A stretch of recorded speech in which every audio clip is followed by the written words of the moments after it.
Europa is widely considered the most likely place in our solar system beyond Earth to have life right now. It's a moon, an icy world orbiting Jupiter. Beneath its icy surface, a global ocean of water. Everywhere on Earth that there's water, there's life. So we want to understand, could Europa be a place where life might exist today? 3, 2, 1, lift off. Europa Clipper is the first mission dedicated to exploring Europa. This is the largest interplanetary spacecraft NASA has ever built and launched. We have the right team, the right technologies to leverage to go to Europa now and unlock those mysteries that are just waiting for us. The pictures we're going to get from Europa Clipper are going to blow our minds. How could you not be excited about something as monumental as this?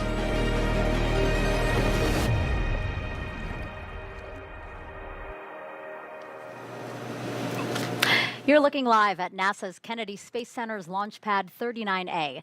SpaceX will soon begin fueling that Falcon Heavy rocket for NASA's Europa Clipper mission, a nearly 2 billion mile, 5.5-year journey to Jupiter's icy ocean moon. Good morning and welcome to the Space Coast of Florida. I'm NASA's Megan Cruz and this is NASA Jet Propulsion Laboratory Engineer Jenny Kampmeyer. So glad to have you here today. I'm so excited to be here. It's launch day. Yeah, absolutely. I know. I think you're containing yourself. I feel like you're way more excited than you're portraying right now. I am very excited. Well, Jenny's here because she's going to help me tell you all about this mission. And right now we're currently marching towards a 12:06 p.m. Eastern launch. And Jenny, the mission name really says a lot. So we are going to sail, and that's the Clipper part, past Jupiter's moon Europa, where scientists believe there's an ocean beneath the icy surface. And why, Jenny, do NASA and its partners want to go there? You know, at least on this planet, wherever there's water, we find life. And to know that there's a place in our solar system that not only has some water, but an abundant amount of water. Underneath that icy crust, there is this global saltwater ocean.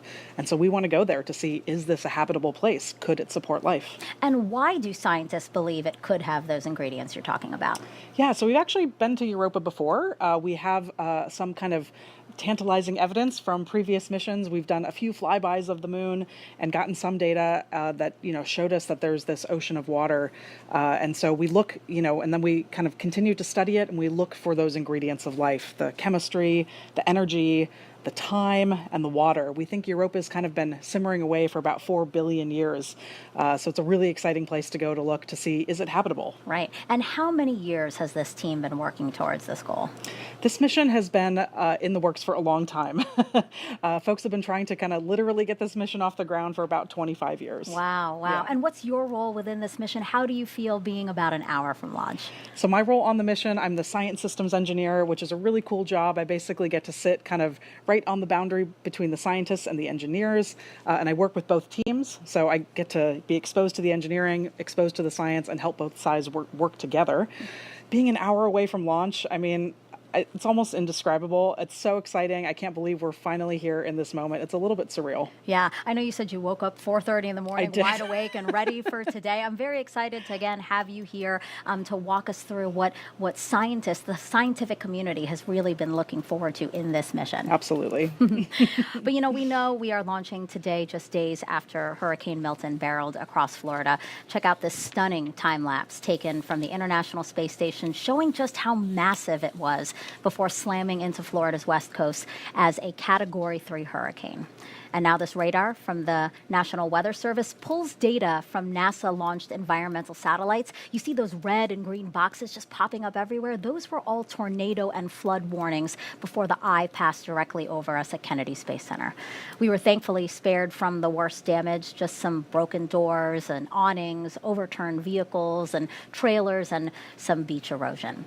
But when it comes to our workforce, we know a lot of people really felt the impact there. We know some were without power for days, Jenny. Absolutely. And, we both have friends and family in the area that that were without power and that had impacts from the storm. So I'm really glad that, everyone made it through okay. Yeah, I know a tornado touched down just right outside of really your hotel, and a lot of other people who are here for this mission were staying. Absolutely, yeah, and definitely a scary moment for the team, but everyone was okay, and we made it through. Yeah, I think it really demonstrates that both NASA and SpaceX have remarkable skill and determination to, even after all that, get us to launch day today. Absolutely, NASA always puts the safety of its people as the top priority. Absolutely, the thing we care the most about is keeping our people safe. And so it was really incredible to see that we were able to keep that goal kind of at top of mind while also making sure that we could get to today. So it's really amazing that, we prioritize the safety of our people, but that we got to this moment today of launching this mission. Yeah, what do you have to say to the team, again, as we march towards the T0 today of 12:06 p.m. Eastern? I'm just so thankful and proud of everybody. It's amazing to get to kind of represent the team, but it's really thousands of people who've worked on this project across, a lot of different organizations. So it's an incredible moment to be here. Right, and so here we are. We're ready. The team's ready. And over the next 2.5 hours, we will walk you through everything you need to know about Europa and the spacecraft we're sending there. A lot of people, as we've been talking about, really looking forward to this mission, including U.S. Poet Laureate Ada Limon and Ted Lasso actor and co-creator Brendan Hunt. We'll hear from both of them today. And I think what's really cool about that is just how widespread the interest is in this mission. It's amazing. Of course, I'm a big space nerd, as a lot of us are. There are a lot of people who are space enthusiasts and have been excited about this mission, but to start to see other folks, maybe this is the first time they've been exposed to something as cool as Europa Clipper. It's really cool to see the public so excited about this mission. Yeah, and I know they're watching us today, so yes. That'll be really fun. And for our Spanish-speaking audience, if you're interested, NASA has a Spanish broadcast on our NASA Plus app, and this QR code you see on your screen there is going to take you right to it. NASA Plus is our free on-demand streaming service where you can find live programming like this and original content from across the agency. But first, NASA's Launch Services Program and SpaceX will soon decide if they will fuel the rocket. Here's Daryl Nail and Mick Woltman. Welcome into Hangar AE here at the Mission Directors Center at the Cape Canaveral Space Force Station. That's Mick Woltman, LSP Engineer Extraordinaire. I'm Daryl Nail with NASA. And yes, we have a T0 of 12:06 and 00 seconds Eastern Time, looking good for launch. Weather is shaping up perfect. And we also have no COLAs, no collision avoidance, nothing that we'll run into in space. That was a good report. Yeah, that was what allowed us to move our T0 to 12:06, the end of our 15-second window today, and lock that in. The team was able to do that. No COLA, good weather, as you said. Everything's looking great, and the team's getting ready. And we're listening to the launch teams right now. We've got an important poll coming up. We'll talk about it in a little bit. But this has been a challenging path to the pad as we see the rocket right there at Launch Pad 39A. The first issue was back on September 28th following the successful launch of Crew 9 to the International Space Station. The second stage failed to relight its engine for a disposal burn, a deorbit burn. And that same second stage is going to be used today. But LSP worked through that. Yeah, similar second stage on Falcon Heavy, working collaboratively with SpaceX. We worked through the engineering data, looked at everything that happened, and we were able to come to a conclusion that things are good, and we're ready to proceed to launch for Europa Clipper.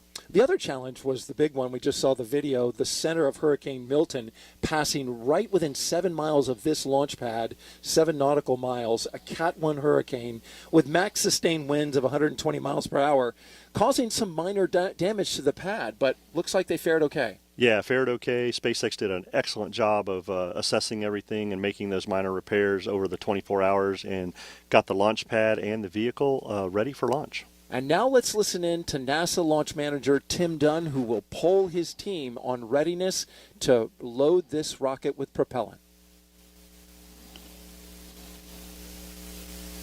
Attention poll stations, this is the NLM on the NLM net, ready to conduct the propellant load and launch readiness poll. So we've had a very good morning in our countdown, worked through a couple of issues. We've got beautiful weather, a beautiful spacecraft, and a great rocket. So with that, I would like to conduct the poll to initiate propellant load into the Falcon Heavy and also committing to launch today for the Europa Clipper spacecraft. NASA CE. NASA CE, go. SMA. SMA, go. SMD. SMD, go. NASA MEM. NASA MEM, go. LSP. LSPs, go. NLM copies. The NASA Europa Clipper team is go for propellant load and go for launch. So that takes us through a critical NASA decision gate. We will start loading prop in just a few minutes, and we'll join you back for that in a little bit. For now, we'll send you back to Megan and Jenny. Thank you, Daryl and Mick. And here's the rest of our team for today's launch. We have Antonio Jaramillo here at Kennedy Space Center to interview some important folks in this mission. And then Raquel Villanueva live at NASA's Jet Propulsion Laboratory in California. We'll start with Raquel first. Raquel, JPL developed this mission with Johns Hopkins University Applied Physics Laboratory, correct? That's right, Megan. And right behind me is mission control for the Europa Clipper mission, where experts are laser focused on operating the spacecraft.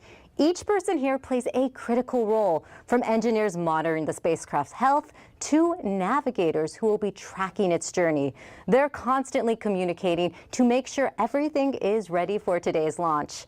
And in just a few minutes, they'll connect with NASA's Deep Space Network, a global system of giant radio antennas on Earth used to communicate with spacecraft. This step ensures that they are ready to establish contact with Europa Clipper after launch.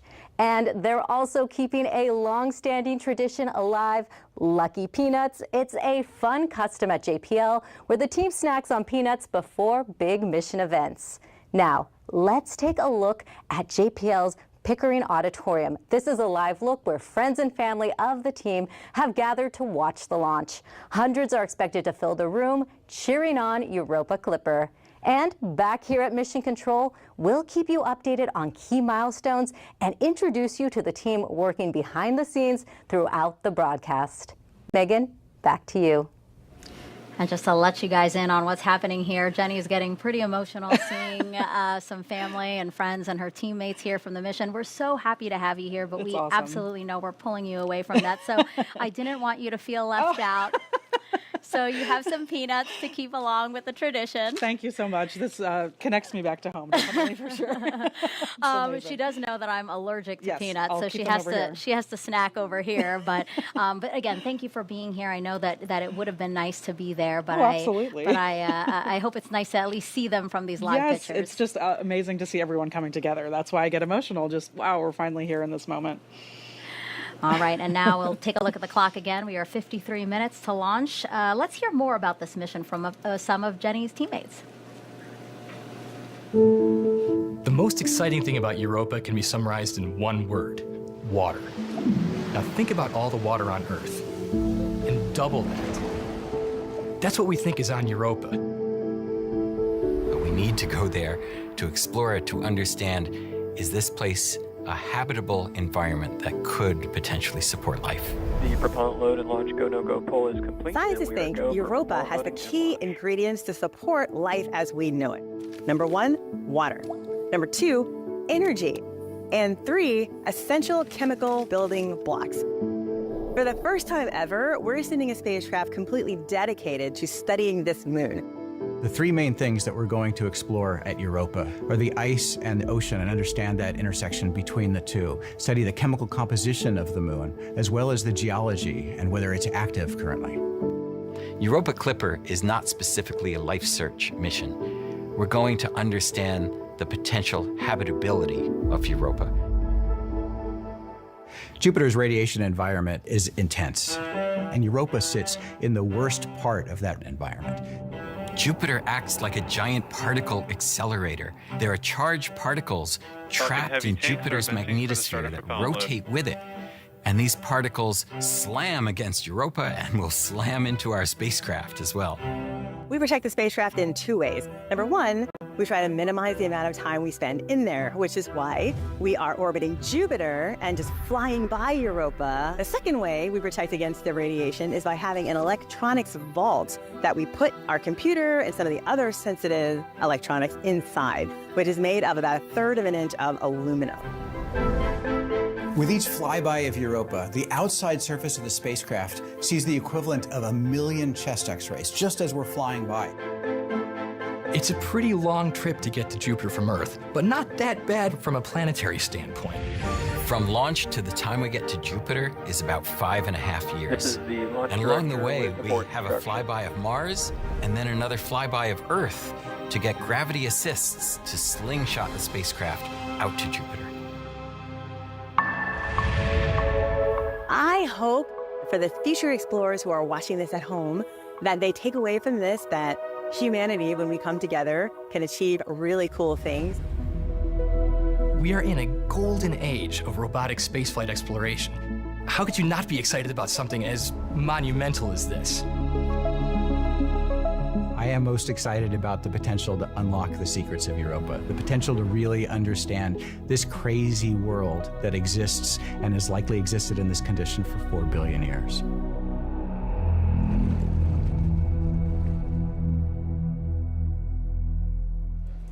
Moment in that preparation for Europa Clipper's trip to the Jupiter moon is about to happen when we kick off propellant load. Yeah, this will start RP1 and the 3 boosters, and we'll get ready to go. We'll stand by and listen in for the launch director.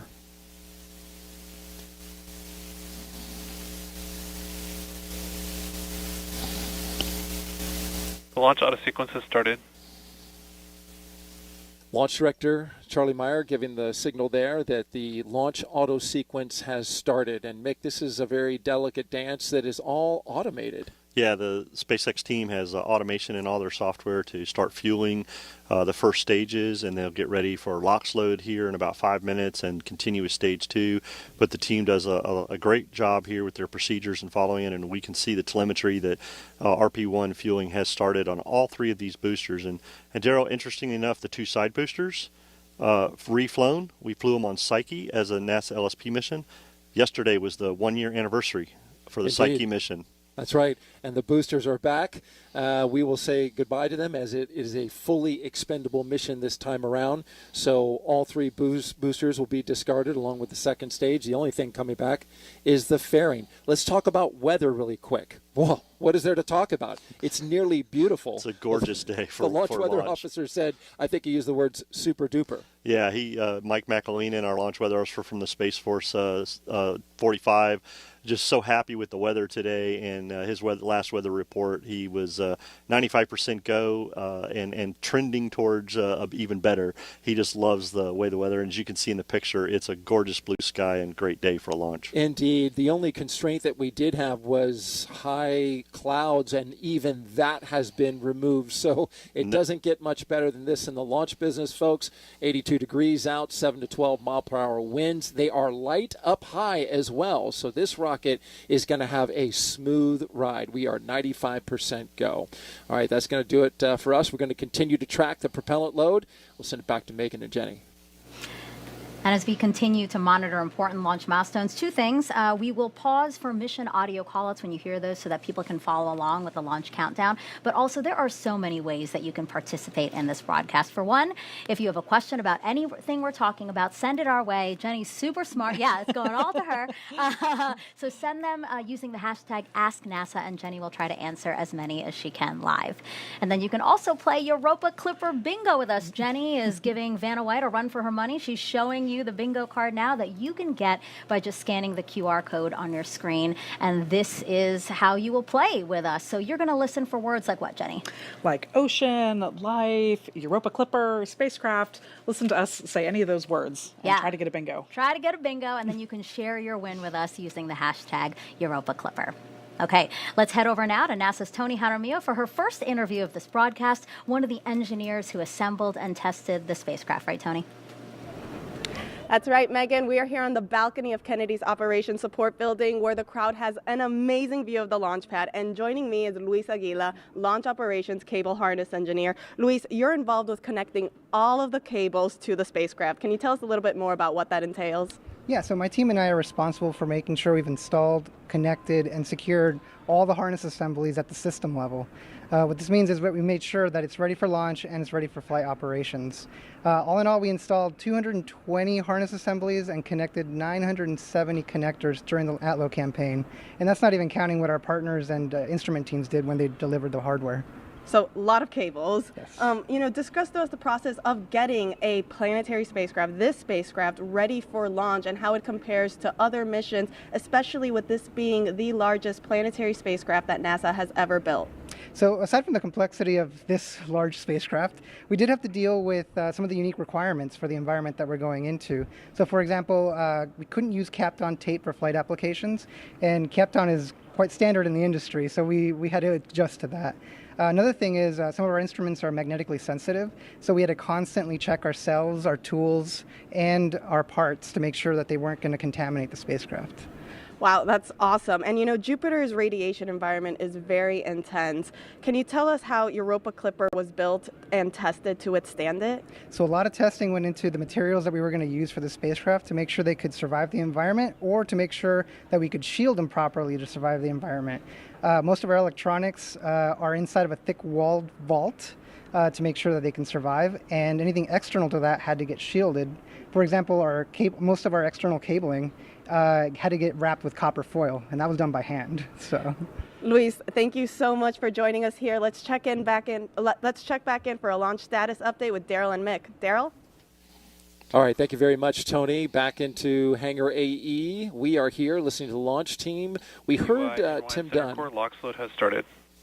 And there you go. LOX load has begun for the center core as well as the side boosters. And we can see that LOX starting to go into the rocket. We got 4 tanks to fill, and this gets another 3. One more tanks than that. The 3 tanks for the prop, the 3 tanks for the LOX, and then the one on second stage. Yeah. That's right. Yes, but doing math live on the air. You shouldn't do that. You shouldn't do that. Yeah, but RP1 in the 3 boosters filling up. We're watching the telemetry. Everything's going great. We just saw the fueling for LOX load start in the telemetry here, and things are looking good. The team is following their procedure, getting ready for the launch vehicle, getting it ready for liftoff this morning, as we continue to prep for the Europa Clipper liftoff at 12:06. Filling these 4 stages, Mick, as we go along here with a beautiful view of Launch Pad 39A looking over the Atlantic Ocean. The first Falcon Heavy launch with a new liquid oxygen farm. This is really helpful, especially when it comes to a really key recycling capability.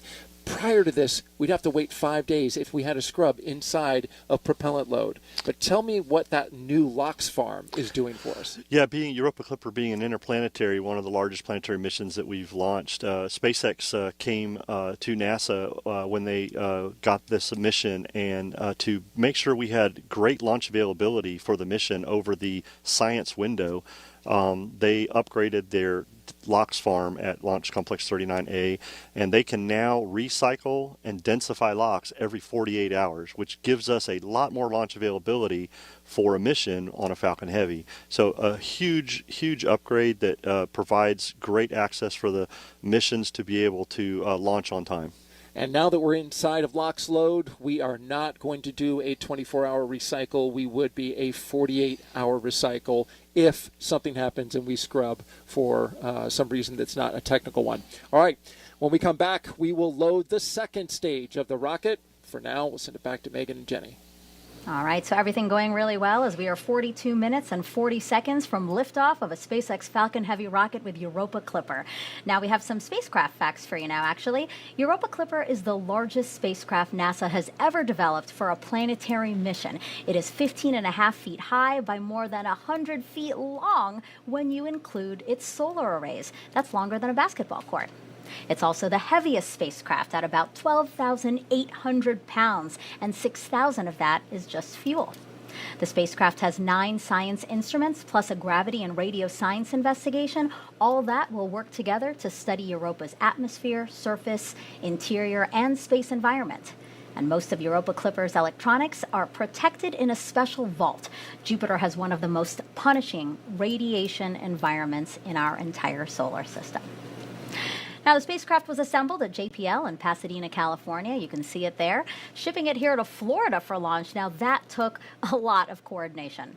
First, some parts, like its high-gain antenna, were removed so it could fit in a shipping container.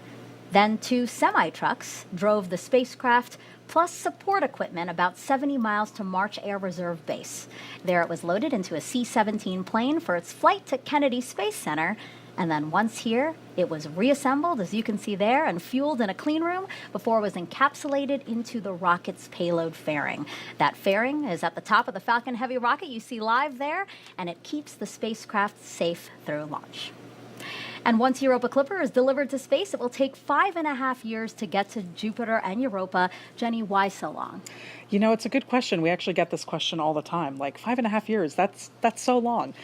Really, that's because space is really big and Jupiter is really far away. So even with getting this huge boost from the Falcon Heavy rocket, and we also do 2 gravity assists around Mars and actually around the Earth as well, that gives us a little extra kick of speed.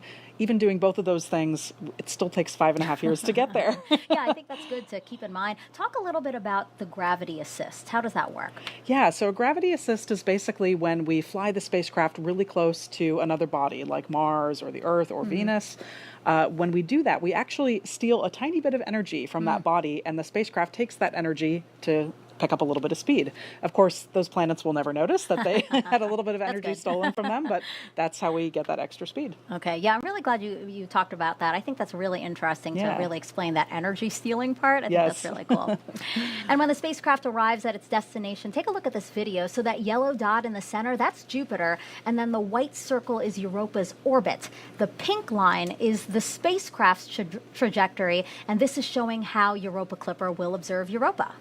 Absolutely. So yeah, you can see these the pink orbits kind of building up over time as we orbit Jupiter and do successive flybys of Europa. We have this mission designed because of the really intense radiation environment. We don't want to bathe in that radiation all the time. So that's why we kind of do a quick flyby and then get out to be able to downlink all of our science data and do other engineering activities when we're outside of that radiation environment. Yeah, I want to point out again how much science and skill goes into designing a trajectory like this so that we protect the spacecraft when it gets there. Absolutely, and it doesn't happen by accident. We have to continually fire our thrusters to be able to maintain this trajectory. Yeah, it's also very pretty. It is. All right, we're now 39 minutes to launch here at Kennedy Space Center in Florida. Let's head back over to Tony. Thanks, Megan. Joining me is Dr. Gina DiBraccio, the Acting Director for the Planetary Science Division within NASA Science Mission Directorate. Gina, how are you feeling today? You know, Tony, I'm just so excited to be here and see all of the amazing hullabaloo that's going on for this launch today. Me too. I'm very excited indeed. You know, as we get ready to study the liquid water beneath Europa's icy crust, what are the next steps for the space agency? Yeah, so, you know, first we're getting so much data that our scientists are just going to be unraveling the discoveries at Europa. So it's really premature to say what's next for Europa, but as far as planetary science is concerned, we have a lot of exciting missions that are coming down the pike. We have the Dragonfly mission, and we'll be exploring Titan and the chemistry on that moon of Saturn with a rotocraft that will actually be landing and then flying to other locations. And then we have Venus missions coming up. We have Veritas and Da Vinci that will be looking at the geological history of Venus and also the atmosphere as well. So it's a great time for planetary science. Absolutely. I cannot wait for all of these future missions. You just mentioned a few that sound very exciting. Why is it important, you know, to study ocean worlds just in general, like Europa, though? Yeah, so as far as ocean worlds, you know, we believe that they are the most common type of planetary body throughout our universe. And within our own solar system, we have the ability not only to study Earth, but to go to Europa, to really look for that water and to understand how water is one of the key ingredients to life. So with Europa Clipper, we're not searching for life on Europa, but we're trying to see if this ocean world is habitable. And that means we're looking for the water. We're trying to constrain the ocean underneath that icy surface. We're looking for energy sources, and we're really looking for the chemistry there so that we can understand what habitable environments might be throughout our whole universe. That is very exciting indeed. I cannot wait to discover what we find out. Gina, thank you so much for joining us. Sending it back over to you, Megan. and people from all over the world watching today's launch. So we invited you guys to send us your questions if you have any. So why don't we start taking some of those now? Absolutely. Let's do it. All righty. So the first one is from Instagram. This is, will the satellites that will be sent to Europa need to return back to Earth for the data? Well, it's good that we don't, because otherwise we'd have that long 5.5-year journey all the way back to Earth to get the data back. So we actually have a really big antenna on the spacecraft called our high gain antenna. If you've seen the photos of the spacecraft, it's the big silver disc in the middle. That's our antenna, and that's what's going to return all of the data back to Earth. That's my favorite part of the spacecraft because of that, because that's how we get all that amazing science data back. But we don't get it back immediately, right? I mean, it does still take a long time because of the distance. Exactly. So it takes light about 45 minutes to travel from Jupiter back down to the Earth. So if we say hello to the spacecraft, it takes 45 minutes for that hello to get there, and then another 45 minutes for their hello to come back. So it does take a little bit of time. But still, 45 minutes versus 5.5 years. Like, yes. That's very impressive. Exactly.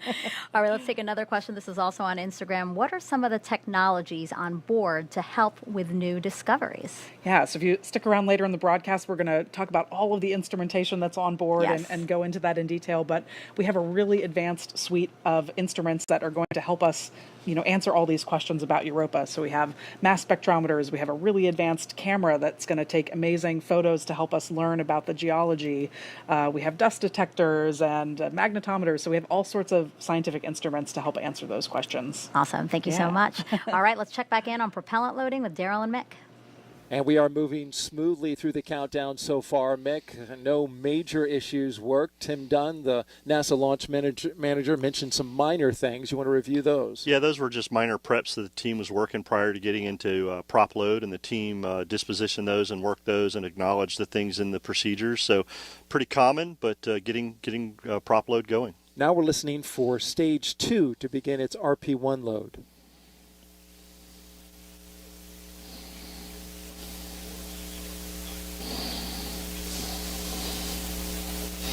And we can see on our displays, which have an interface that shows us and confirms that indeed Stage 2 has begun RP1 prop load. Again, Stage 2 has begun that prop load. This is an autonomous process, so we won't always hear a call out. Yeah, correct. The SpaceX team has software that controls their fueling and gets things going. As we see RP1 on the 3 boosters, locks on the 3 boosters, and now we're starting to put RP1 in the second stage RP1 tank, and things are progressing very well towards launch at 12:06. And Mick, this is just the 11th launch of a Falcon Heavy, so this is a special occasion. SpaceX launches a lot of rockets. They're approaching something like 400 launches. So this 11th of a Falcon Heavy is really key. They also did some special work on this launch for this spacecraft by putting something together for its necessary cooling. The Europa Clipper spacecraft has some very tight requirements when it comes to cooling and to purity of the air in there. It has to have high-grade nitrogen float in there, and they built something called an octonozzle, which is literally, I'm going to make it with my hands, 3 nozzles that are pushing air onto the radiators of the spacecraft. Yeah, the team has to meet planetary protection requirements. As you mentioned, Europa Clipper has some strict requirements for the environmental control system within the fairing. And so this is just one of those things that SpaceX came up with to be able to get the ECS and GN2 flowing in the fairing around Europa Clipper to maintain all those requirements. Ingenious thing that they've done to make sure they can keep Europa Clipper within limits. Europa Clipper sitting at the top of this Falcon Heavy rocket, and indeed, the spacecraft team has also been getting and configuring this spacecraft to get it ready for launch. Yeah, team's been working great. We've been listening to the spacecraft team configure Europa Clipper, getting things ready to go. Later in the count, we'll hear them go on internal power. So continuing to follow their procedures and work all they need to do to make sure Europa is ready for launch at 12:06 p.m. today. All right, and we're waiting that T0 at T-minus 32 minutes and counting. We'll send it back to Megan and Jenny. Great news that fueling continues to go well on the rocket. As for the spacecraft, let's get back to Raquel for another check. Megan, Mission Control has been conducting readiness polls team-wide check-ins before launch to confirm everything is good to go.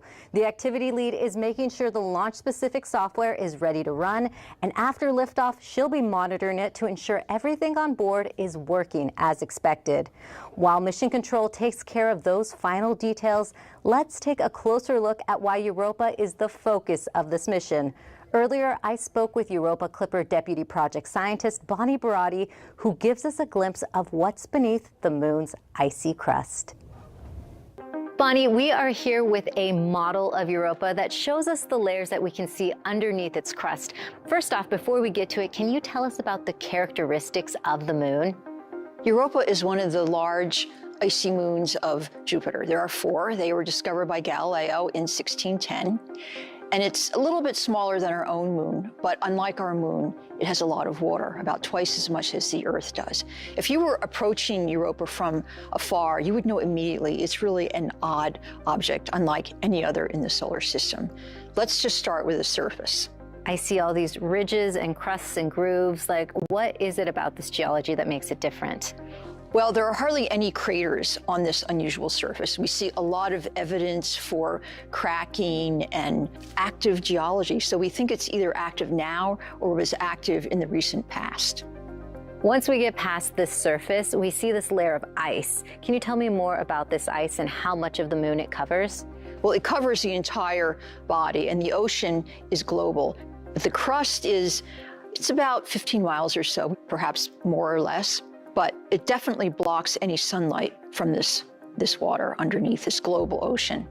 What other key ingredients are there for life that might be on Europa? The other 2 necessities for life are chemicals, some type of food for any organisms, and also a source of energy. We can't use the sun because we're underneath that ice crust. And you think that energy is coming from that rocky third layer below? Yes, there is a rocky mantle to Europa, and it is in contact with this ocean.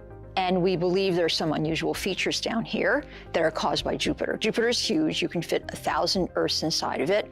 And on top of that, the orbit of Europa is not quite circular. So when it gets close to Jupiter, it gets kind of squashed. And then when it gets further away, it releases this mechanical energy into thermal energy. And we believe this comes out as thermal vents at this interface between the rocky mantle and this ocean. And not only do these thermal vents release energy and additional chemicals, but they provide the ideal region for a habitable environment, which is the main goal of our mission. We're looking for an environment that could support life. And there is so much left to learn about Europa. Bonnie, I want to know what you are most excited about. I'm most excited about the unknown. Every mission that has gone to an object we haven't studied in detail, we've discovered something that we couldn't envision, something so wonderful we couldn't imagine it. That's what I'm looking most forward to. Great. Thank you so much, Bonnie. Thank you so much, Raquel. Now, you just heard in that video that Europa and our moon are roughly the same size, but they could not be more different when it comes to water. Europa is believed to have twice as much water as Earth, while our moon has a fraction of that. NASA wants to learn how to use our moon's water to live and work there.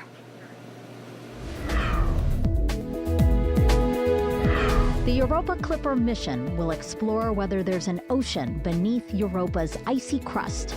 If it finds one, along with energy and organic molecules, then there would be the right ingredients for life. NASA has long been on a quest to find life beyond Earth to better understand how we came to be. NASA is also focusing on the water on our own moon in preparation for future Artemis missions. Artemis will mark the first time astronauts return to the lunar surface in over 50 years to eventually send people to Mars. Water plays a key role in this plan. If NASA can figure out how to harvest and use the moon's water, astronauts could drink it, turn it into breathable air, or even use it for rocket fuel. Scientists think the moon's poles might have tons of ice, while the sunlit areas have a lot less water, about 100 times less than the Sahara Desert. Artemis 2 will be NASA's first crewed mission under the campaign and will pave the way for the first woman, first person of color, and first international partner astronaut to land on the lunar surface. That's your Artemis Moon Minute.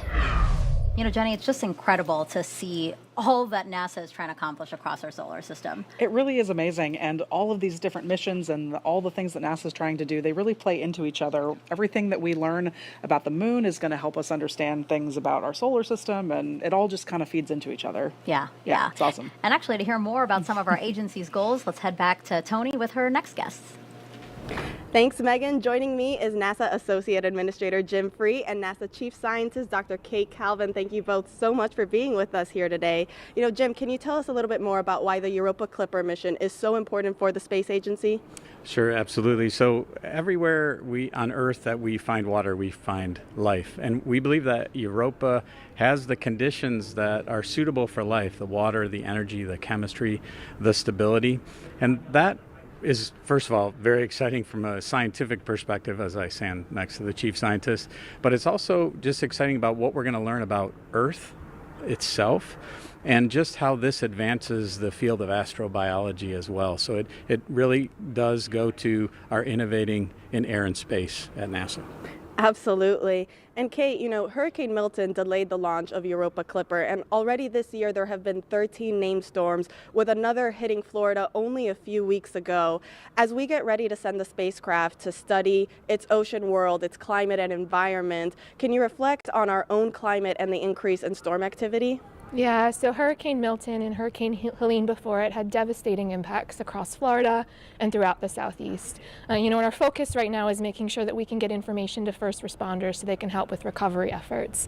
At the same time, scientists are studying hurricanes so that we can better understand how they form, how they've changed over time, and use that information to better predict future storms and plan for the future.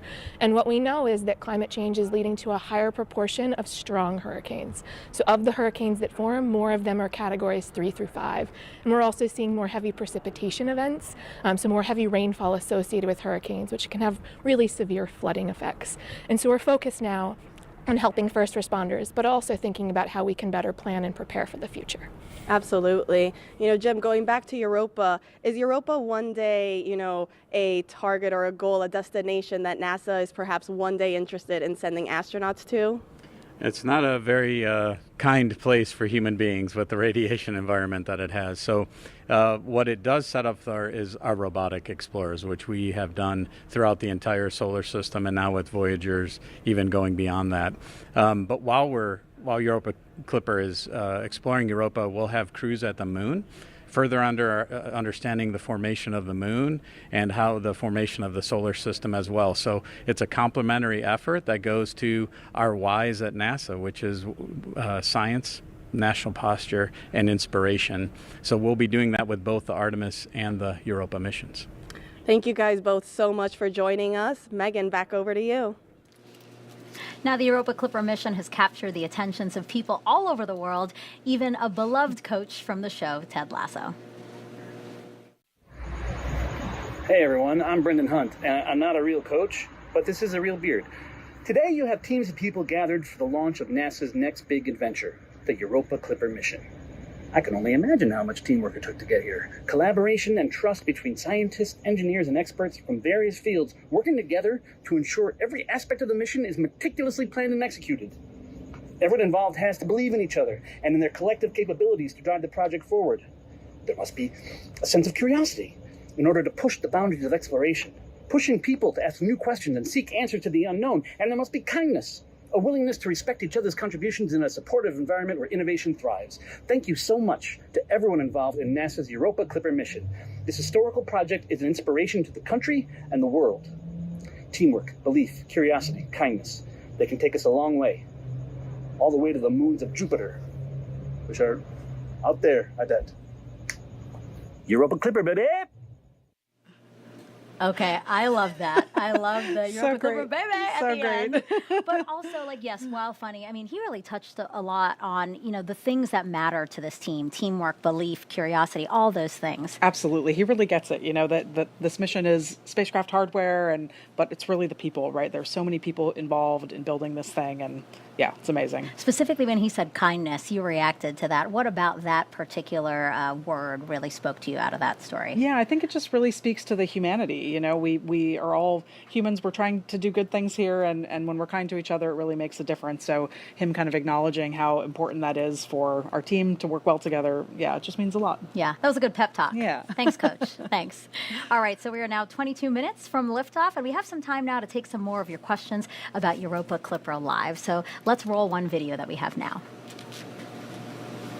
Hello, my name is Liam. I'm in the 8th grade, and I was curious to know, is there any land under the oceans of Europa? Yeah, that's a really great question, and we do get that question a lot. So there is actually some land underneath the ocean. So if you imagine you're on the Earth, and you're in the center of the Earth, and you kind of come up to the surface, maybe at the North Pole. First, you'd be at the very center where it's really warm, then you'd go through a rocky layer, then some water, and then the ice. That layer structure is very similar to what we see on Europa. So underneath the ocean, there is this big rocky mantle. And actually, we think that there may be hydrothermal vents on the floor of the ocean, just like there are on Earth, and that's where life may exist. Wow. Okay. Yeah. We can probably squeeze in one more. This one's also Sure. on Instagram. Do rockets travel at the same speed in outer space? It's a great question. So when they're traveling through the atmosphere, the air slows them down. They have resistance from the air, but once you get into space, you can go a little bit faster for the same amount of, boost. Additionally, once we get into space, our spacecraft is going to go about somewhere between 10,000 miles an hour and 100,000 miles an hour, depending on where it is in the solar system. So we kind of have a huge variety of speeds that we end up at getting out to Jupiter. Wow. Thank you for that. Again, thank you for your questions. #AskNASA. Okay, we're coming up on another fueling milestone. Let's check back in with Daryl and Mick. All right, thank you very much. And fueling going well right now. We're watching some telemetry on our screens right now. We've got RP1 on the first stage, about 75% complete, about 70% complete on LOX also on the first stage, but we're almost done loading the RP1 on the second stage. Yeah, stage 2 RP1 load complete, should be finishing up here shortly and getting ready for LOX load on stage 2. So things Stage 2 continuing RP1 to load is complete. There we hear the call out for a complete of RP1 on stage 2, but things are moving forward with propellant loading, getting ready for launch. And now you see that LOX being vented out of the booster, which is condensing the warm Florida air here, which we have a beautiful day today, so it's really the only cloud that's in sight. Yeah, it's a beautiful sight that you see there on your picture of on the screen of Falcon Heavy, looking really good as propellant load continues. As we look up there, you can see towards the top where Europa Clipper, the spacecraft and the star of the show, is sitting inside of its fairing. You can see the NASA logo at the top, and on this view you can see the Europa Clipper logo, which is just below it, which is a pretty neat design that they made. I want to give you a little closer look at it. It was designed by the JPL team. Cynthia Phillips says she designed it to be something beautiful, something abstract and representational. We actually have a shot of that graphic, if we can pull that up, and there it is. It's a nice logo.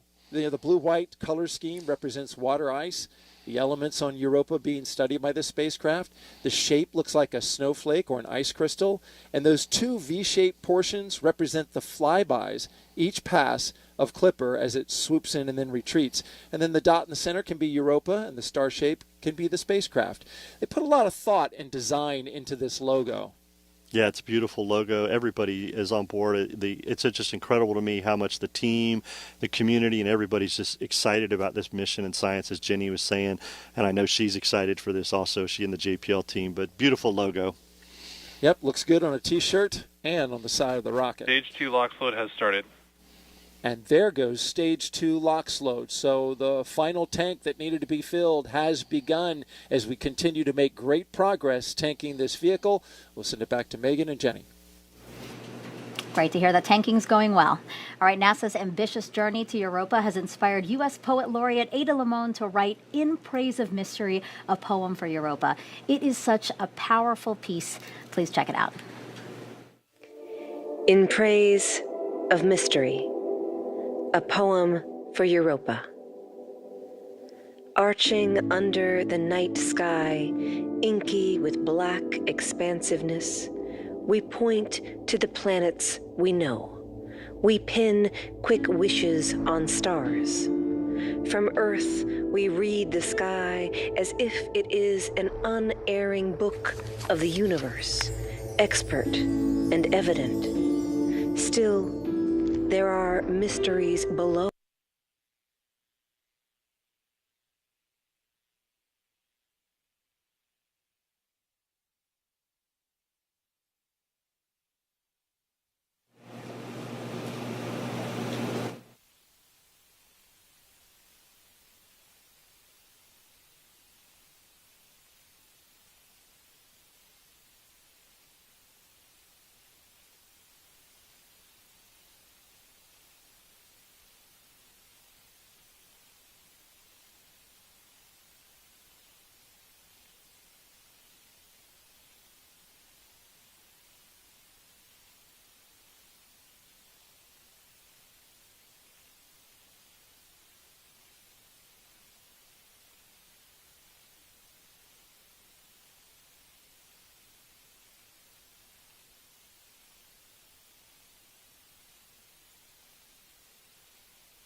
There are mysteries below our sky. The whale song, the songbird singing its call in the bough of a wind-shaken tree. We are creatures of constant awe, curious at beauty, at leaf and blossom, at grief and pleasure, sun and shadow.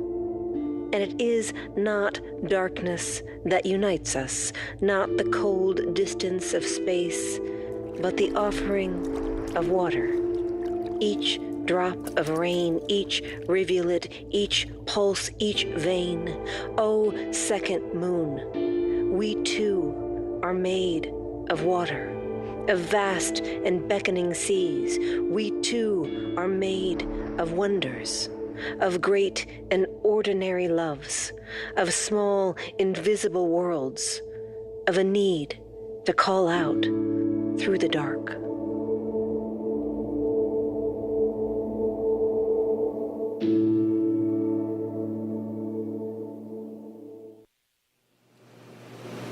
We had a little bit of technical difficulties there. The package paused a little bit, but I still think that you could really feel how powerful that piece is. And now we're so lucky to have Ada Lavone here with us. Thank you so much for being here. That was so moving. I was getting goosebumps. Oh, thank you so much. It's such an honor to be here. Such a thrill. I want to ask you, what made you want to write about Europa, and how did you find, I mean, truly the perfect words for that piece? Oh, thank you. I think for me it was so incredible to be invited to write this poem.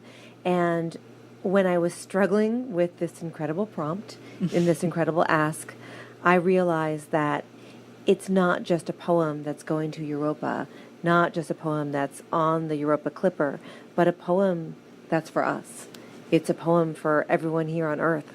And that was really important to me as I tried to choose the right imagery and the right language. Mm-hmm. Not a tough ask at all. No, not at all.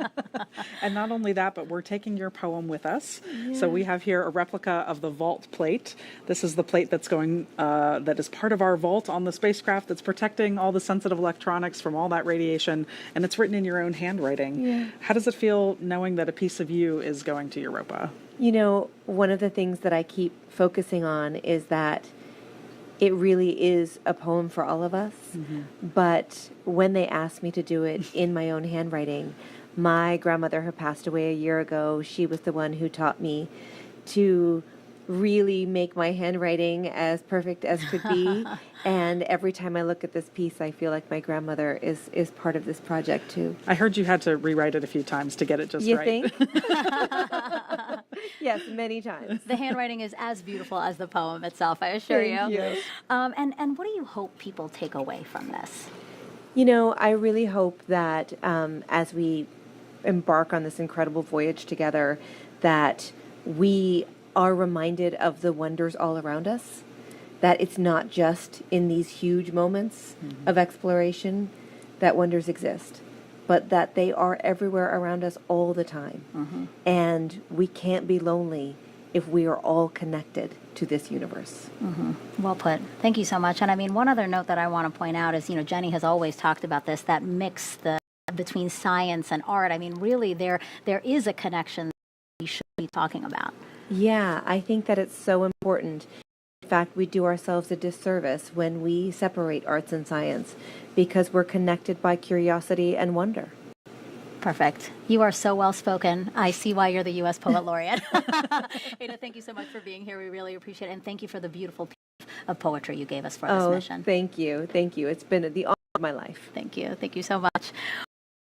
If you are inspired, really, as Ada was, to write about our universe and you want to write your own poetry, the QR code on your screen now is going to take you to a space poetry writing activity brought to you by NASA JPL. All right, another check of the clock. We are now 11 minutes, 51 seconds and counting from liftoff. Jenny, let's squeeze in a few more NASA social questions. What do you think? Absolutely. I'm ready for them. Okay, let's pull the first one up on the screen right now. This one is, how can we convert images to evidence of valid life and organisms? If it's proven, what are the next steps? Absolutely. So, Europa Clipper is not a life detection mission, so we're not trying to prove that there is life there now. But what we are trying to do is characterize if this could be a habitable environment. And so, but even so, the images that we're going to get, we learn so much from images. Even just, looking at a photograph of the surface tells us a lot about the geology, why the surface looks the way it does. Why it looks like that. That can tell us what's going on underneath that causes the surface to look that way. And so that tells us about the ocean. So there's a lot that we can infer from even just looking at images of the surface. Yeah. I mean, considering that you're talking about this, let's actually pull up a picture now. So you said earlier that prior missions sparked our interest in Europa. Well, this is a 2022 pic from the Juno spacecraft taken from less than 310 miles above the moon's surface. And you see all those fractures. That's what Jenny was talking about, fractures, the ridges, the bands that crisscross the moon's surface. I mean, from this image, that's how you guys discovered that maybe there is something happening underneath there. Absolutely. It's part of how we know that there is water underneath the ice. When you think about our moon is covered in craters, right? It's just pockmarked, and so many bodies in the solar system are that way as well. But Europa's surface is really different. There are some craters, but not very many, and that tells us that it is a kind of a young surface, at least geologically speaking, and that begs the question of why. So, that was one of the avenues of scientific questioning that we had that led us to believe that there is water underneath the ice. Right. So we know about Europa. Well, it is Jupiter's fourth largest moon and only slightly larger than our moon. It's really, really cold at Europa. Surface temperatures range from about minus 210 to minus 370 degrees Fahrenheit. Scientists estimate its ice shell is 10 to 15 miles thick. Because of all that ice, Europa is six times brighter. And the spacecraft now on internal power. There is strong evidence of our ocean, of an ocean beneath that icy crust that could hold over twice the volume of Earth's oceans. And then Europa is Jupiter every 3.5 Earth days, with the same side always facing the planet. That is super fast. That is 3.5. Think about that for a second. 3.5 days to orbit Jupiter. That's so fast. Yeah. All right, and let's take a look at the launch countdown again. We are now 9 minutes and counting until Europa Clipper launches. And no issues to speak of right now. The weather conditions are fantastic. I mean, your screen right there. Jenny, how are you feeling? I am just absolutely buzzing. Feeling very enthusiastic, a little bit nostalgic, just so really excited to get Clipper up into space where it belongs. Yeah, I know this is super thrilling for you and the Europa Clipper team, but this is also a huge moment for astrobiologists and really the scientific community at large. Absolutely. So astrobiology is kind of the study of how, life is distributed around the universe. RP1 load is complete. And so one of the things that was really exciting about Europa is that it's a place in our own solar system that could be habitable. And so this, going to Europa to see it means a lot for the astrobiology community and, of course, for humanity at large. Well, Jenny, here we go with the final moments of the launch countdown. Let's head over to Daryl and Mick.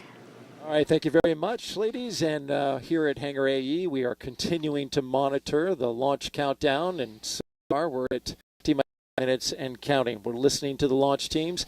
They are monitoring some temperature data coming from the second stage LOX line that goes to the engine there.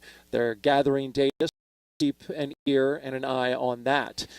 So far, everything else looks tracking okay. Yeah, everything's proceeding forward with propellant load, and we did hear that stage 1 RP1 is complete on the 3 boosters. RP1. So things are continuing to move forward there, and propellant loading will be finishing up here shortly as the team gets the vehicle ready. The team at JPL and California also on console for their space just shifted their spacecraft to internal power. Yeah, they started transitioning to internal power. We'll get full confirmation of that in about 2 minutes, but things are good to go, and things are looking good. Preparations for the spacecraft to move forward. Engine chill has started. There we hear the call for booster engine chill started on the 27 Merlin engines, getting ready for a liftoff at 12:06 p.m. today. T-minus 6 minutes and 45 seconds and counting for liftoff of SpaceX's Falcon Heavy rocket with NASA's Europa Clipper spacecraft. At the very top, it is a beautiful day here in Florida for launching a rocket. NYRP1 load is complete. As we wrap up loading the RP1 in the first stage boosters, we've just seen all 3 go completely filled. Now we await for all 3 of the LOX tanks inside the first stage booster to get to their full point. You can tell they're most of the way there. As you look on your screen there, you see the cold, the icy cold rocket condensing that Florida air.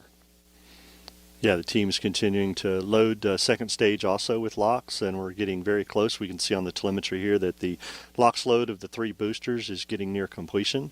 The team is continuing to follow the procedures and look at the vehicle, make sure that we are good to go for a launch at 12:06.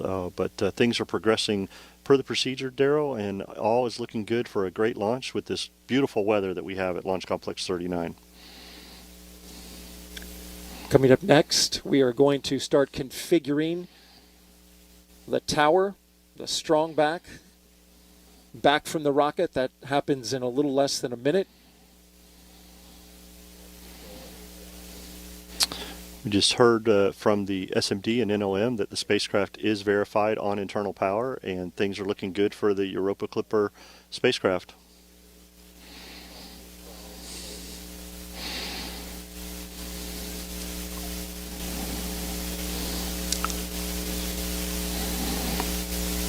We're also listening to the launch teams as they discuss the data coming in that they're looking at for the rocket. Teams continue to follow the procedure, as I said, and work the loading of propellant, finishing up the topping of the 3 boosters and the second stage. As we mentioned earlier, the 3 boosters are expendable fully. They will not be coming back for landing today.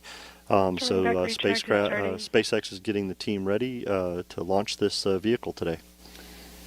And you just heard the call out that the strong back is retracting.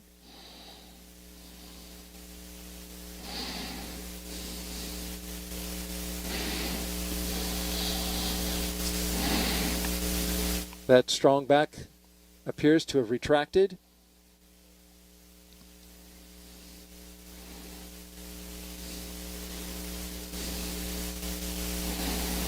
So we're getting some discussion on the nets regarding the second stage. NY LOX load is complete.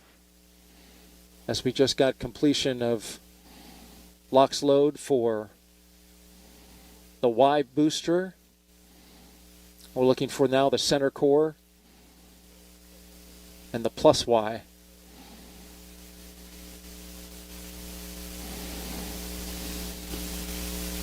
NLM, it's the LD on the countdown net with a final status check.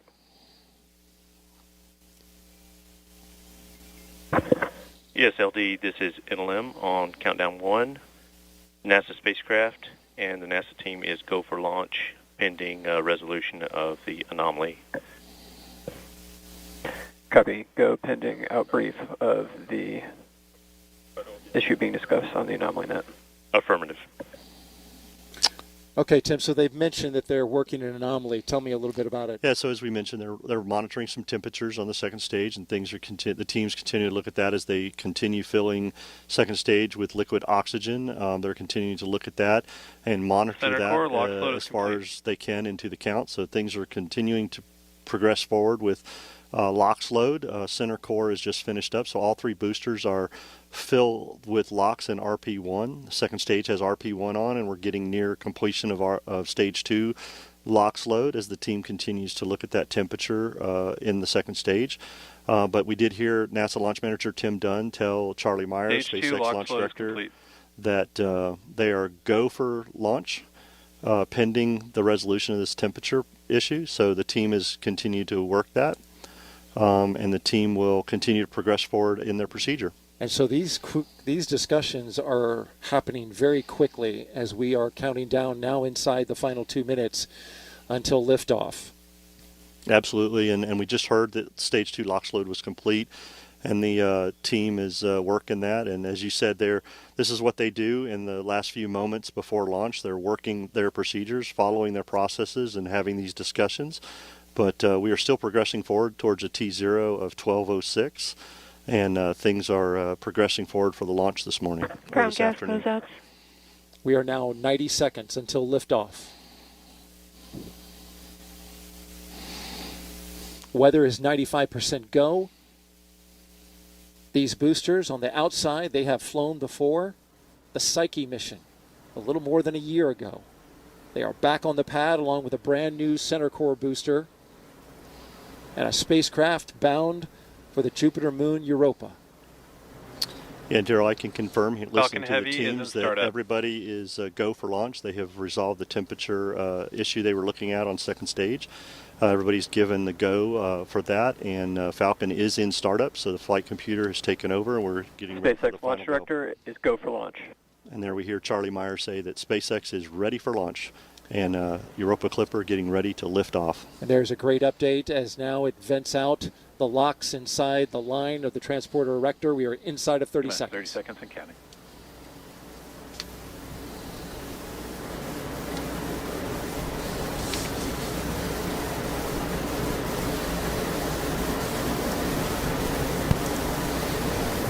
Minutes 15 seconds and counting. And here we go. 10, 9, 8, 7, 6, 5, 4, 3, 2, 1. Ignition. And liftoff. Liftoff of Falcon Heavy with Europa Clipper, unveiling the mysteries of an enormous ocean lurking beneath the icy crust of Jupiter's moon, Europa. Engine chamber pressures are nominal. See that the chamber pressures are nominal as we hear. All 27 Merlin engines look great. Rocket beginning to roll. Putting down 5.1 million pounds of thrust.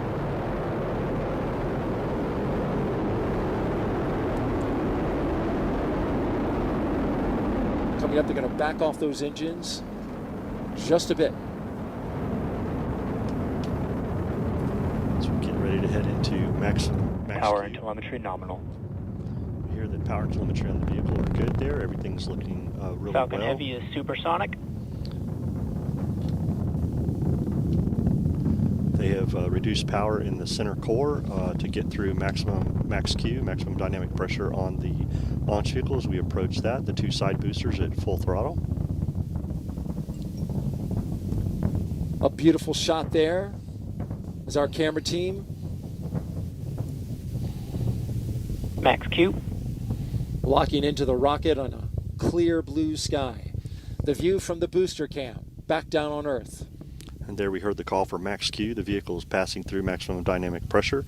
Next thing up in about 2 minutes will be booster engine cutoff, where we see the 2 side booster engines, all 18, shut down and get ready for booster separation. But the vehicle is performing very well. Looking at all the telemetry that we have, power and trajectory are nominal. We've been flying for just under 2 minutes so far. Everything looking good.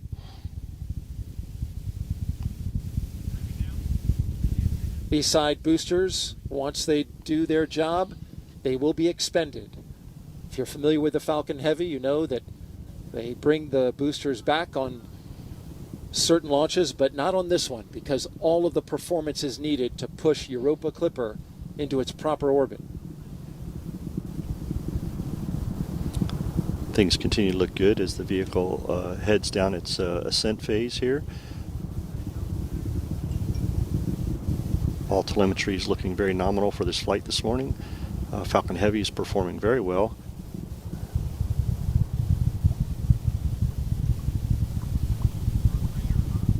Now we're just about 30 seconds away from separating those side boosters. Their engines will cut off first, then they will separate. MVAC is chilling. Starting to chill down that MVAC-D engine in the second stage. And that's where we need to get the engine chilled to the proper temperatures before flowing liquid oxygen and RP1 into it. So they're conditioning the engine to make sure things are ready for when it's ready to start up. Stand by for booster separation. Booster engine cutoff. Side booster separation confirmed. And there they go. Those two boosters previously flown on Psyche. This will be their 6th flight. We thank you for their service this morning. They did a great job of getting Falcon Heavy and Europa Clipper on its way as the center core takes over and continues mission down its ascent. Things are looking really good in the telemetry. Power and trajectory look nominal, and chamber pressures on the 9 center core engines look really good. In just a little more 20 seconds from now, we'll get the cutoff of the main engine on the center core booster that remains. 4 seconds after that, we will separate. Flying out over the Atlantic Ocean. There's a look from inside. There we see stage 1 stage separation confirmed. And stage separation from the center core. Getting ready for MVAC startup, SES-1. We're getting some applause here in the Mission Directors Center, and there you see the MVAC-D engine lighting up. Next thing up in about 10 seconds will be fairing separation. NYPY FTS has saved. And the fairing has protected Europa Clipper on its ascent up into space, but once we get into space, we don't need that fairing anymore. Fairing there they go. separation confirmed. Fairing has separated, and those will be recovered, Daryl, by SpaceX's own recovery ship, Go Cosmos. And there you see them falling away into space. That is the only part of this rocket that will be recovered. The glow of the MVAC-D engine as it performs its first burn here.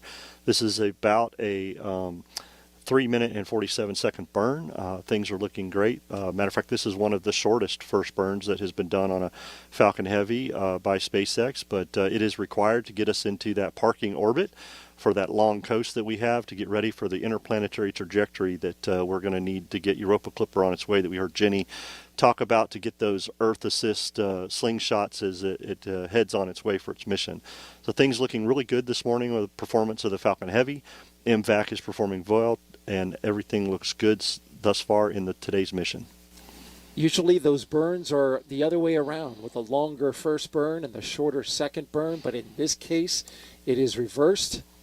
As we look at some crystal clear views of the MVAC-D engine, the stage 2 that's carrying Europa Clipper.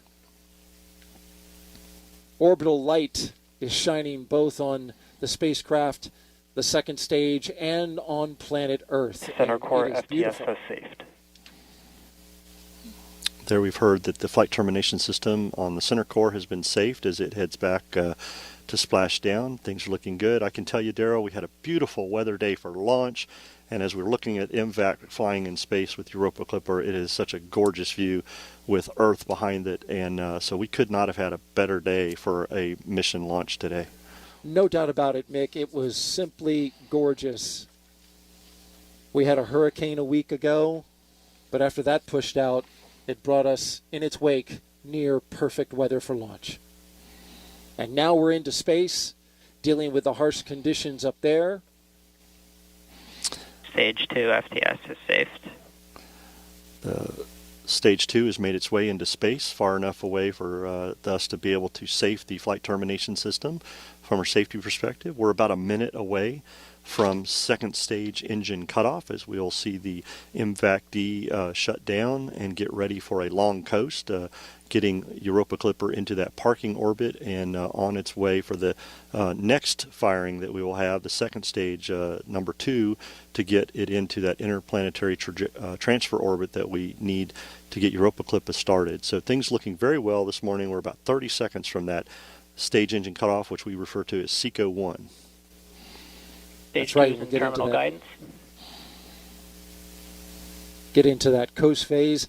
These views brought to you, of course, by ground stations across the track that are pulling in the high-resolution data from the cameras.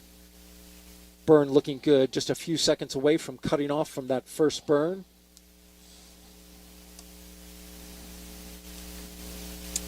And there it goes.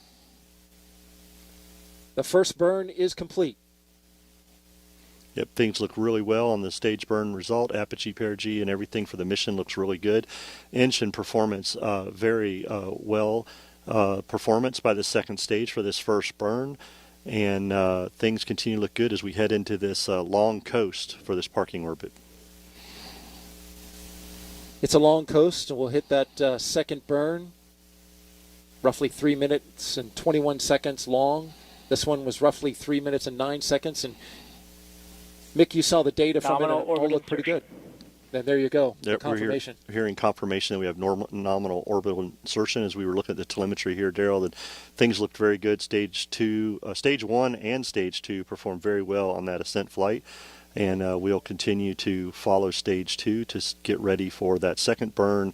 And then, of course, what we're really looking forward to, Europa Clipper separation. It's going to be a beautiful moment. If the pictures are as clear as we've seen so far, we will see it in all of its glorious detail. All right. We will continue monitoring the coast phase of the second stage with Europa Clipper. And we will bring that to you. Of course, any updates that we have, we'll check back in with you in a little bit. But for now, let's send it back to the host desk with Megan and Jenny.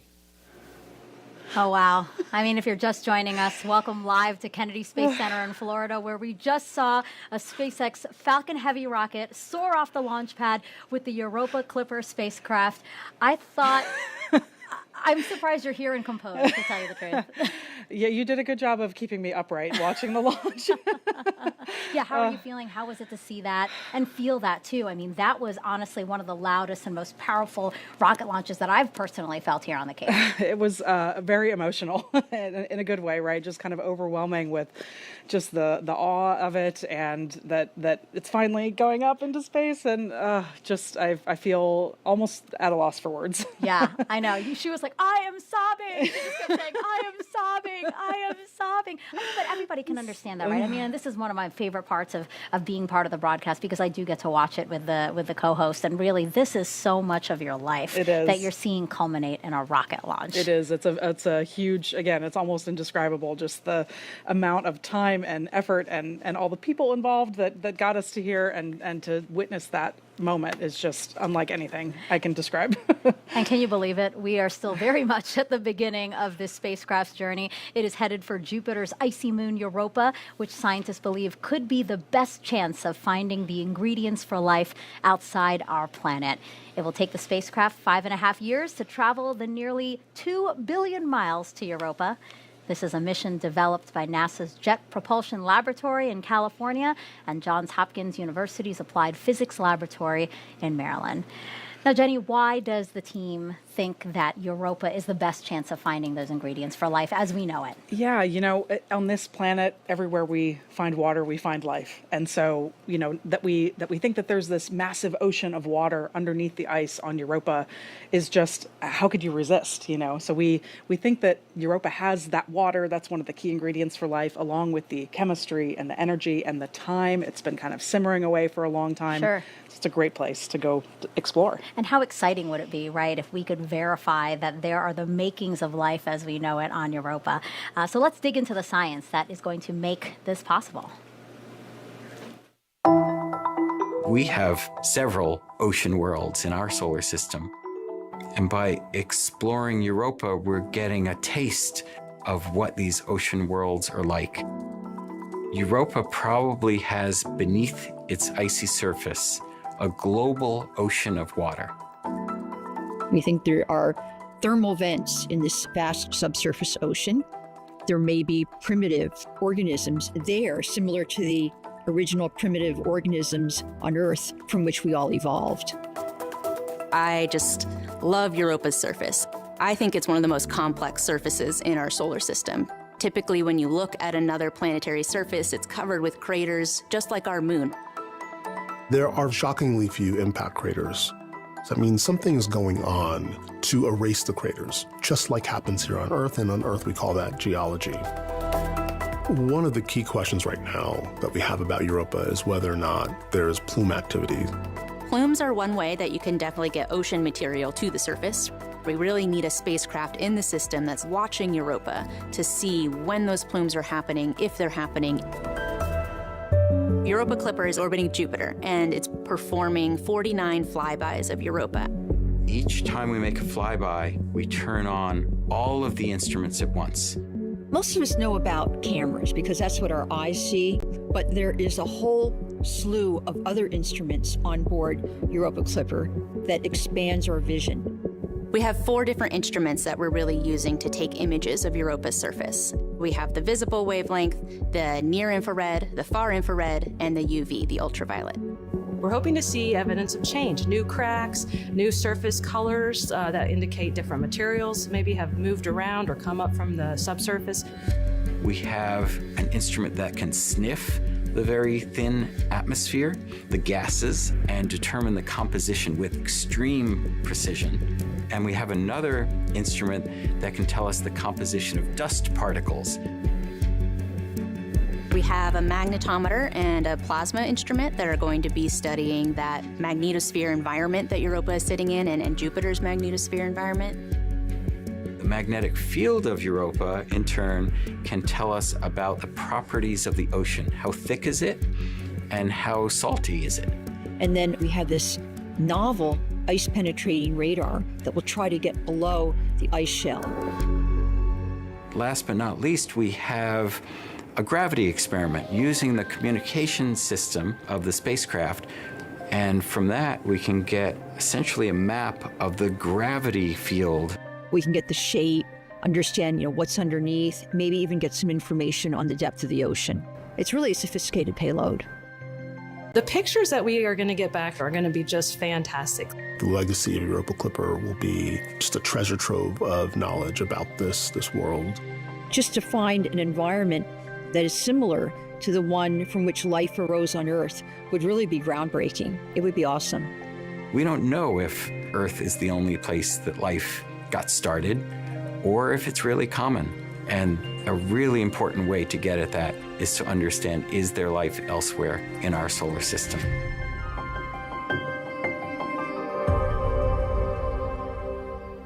And we were proud to host JPL directors here at Kennedy for launch. She's with Tony now, and they both had a spectacular view of launch. That's right, Megan. What a spectacular sight indeed. And like you mentioned, we have a very special guest with us, JPL Director Lori Leshin. Lori, congratulations first off on what a beautiful launch and now an exciting mission ahead. What a great day. We're so excited. Thanks to SpaceX for the fabulous ride. Absolutely. And, Lori, what would you like to say to the teams who have put in so much hard work and dedication, to this mission? More than 4,000 people across many different organizations have worked on Europa Clipper, and we're so proud of them and so grateful for their hard work, for their families who've supported them, and especially the 150 or so with us from JPL who rode out the hurricane here. Thank you. Absolutely. And, can you tell us a little bit more about why planetary missions are important in general that we go and study? Well, it's really about who we are. Even though it's a robot we're sending out into space, it's a very human endeavor to want to explore the unknown, and especially to want to understand where life came from, how we originated, whether there could be other life out there.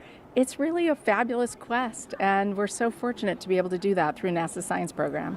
Definitely. And, can you tell us a little bit more about the Europa Clipper vault plate and why teams decided to include one? The vault plate is so wonderful. It builds on a great history. People know about the Voyager Golden Record, which carried messages from Earth into deep space. It's kind of following in that tradition. And to have a special poem written by Ada Limon, the U.S. Poet Laureate, we're over the moon, over Europa, about being able to carry her words with us and to carry 2.6 million names of Earthlings with us as we go explore Europa.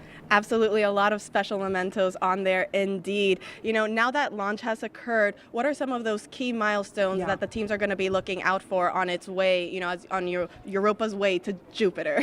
Right. So just today, we'll be looking about 1 hour out is when we separate from the upper stage of the rocket.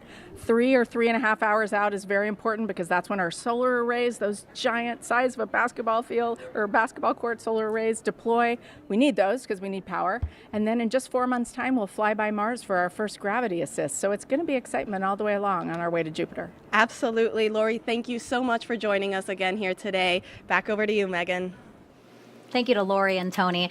And now I want to bring back Raquel, who's live at NASA JPL in California. I know the team, like here, erupted into cheers when the rocket lifted off. But now, Raquel, they're back at work and looking forward to what's next, right? That's right. There was lots of cheering over here, but now here is a live look from inside Mission Control. You can see the team is getting ready for Europa Clipper's next milestone. Now, we showed you them gearing up for this moment, and now they wait for acquisition of signal, but there's a lot happening in there that you can't see. That's why I caught up with Mission Manager Tracy Drain. So let's take a look at a behind-the-scenes breakdown.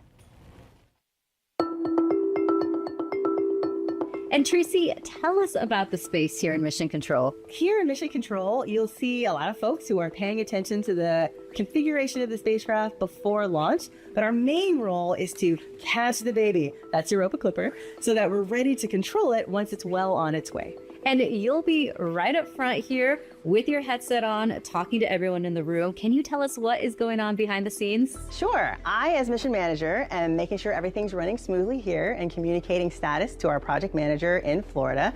Next to me is the flight director, whose job is to do what their title sounds like, direct or guide the people in the room through the detailed steps of the procedure. So if the flight director is guiding the room, who in here is talking to the spacecraft? The primary engineer talking to the spacecraft is the ACE. They're paying attention to the link between the spacecraft and the deep space network on the ground. They actually get to hit the button that sends commands to the spacecraft when we're ready to do that. Behind them is Telecom, who is responsible for all the hardware on board, the radio, making sure that that's working so the spacecraft can communicate to the ground. And there are some other roles too who are ensuring that the data from the spacecraft is coming to this room properly.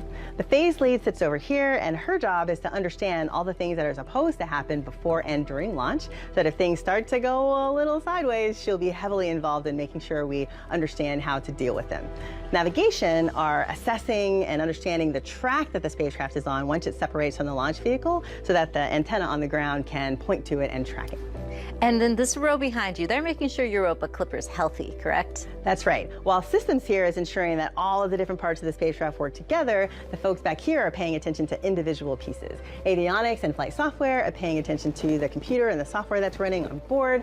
Fault protection is ensuring that if something ran on board in response to a problem, we understand what that is. Power is ensuring things like the solar array and the battery are producing enough energy for the spacecraft. Thermal is making sure that everything stays within the right temperature ranges. Propulsion is noting everything that has to do with thrusting on the spacecraft is working. Then guidance, navigation, and control and motion behavior are ensuring the spacecraft is pointed in the right direction and moving the way that it should. And there's a special role here too, the test bed. Can you tell us a little bit more about that? Yeah, the test bed is a set of hardware and software components in another room that we have 2 of them set up like a simulation of the spacecraft, so that if things go a little bit off kilter, then we can use them to troubleshoot what's going on. And there's one more thing I'd like to ask you about. There is a tradition here at JPL that involves some snacks. Could you tell us more about this? That's right. These are the Lucky Peanuts. And as the story goes, back in the 60s, an engineer was handing out peanuts during a launch just to ease the tension in the room. That one went really well, and so now, as our tradition is, we have Lucky Peanuts with every major event. Lucky Peanuts! Thank you so much, Tracy. Absolutely, it's my pleasure. Thanks for having me.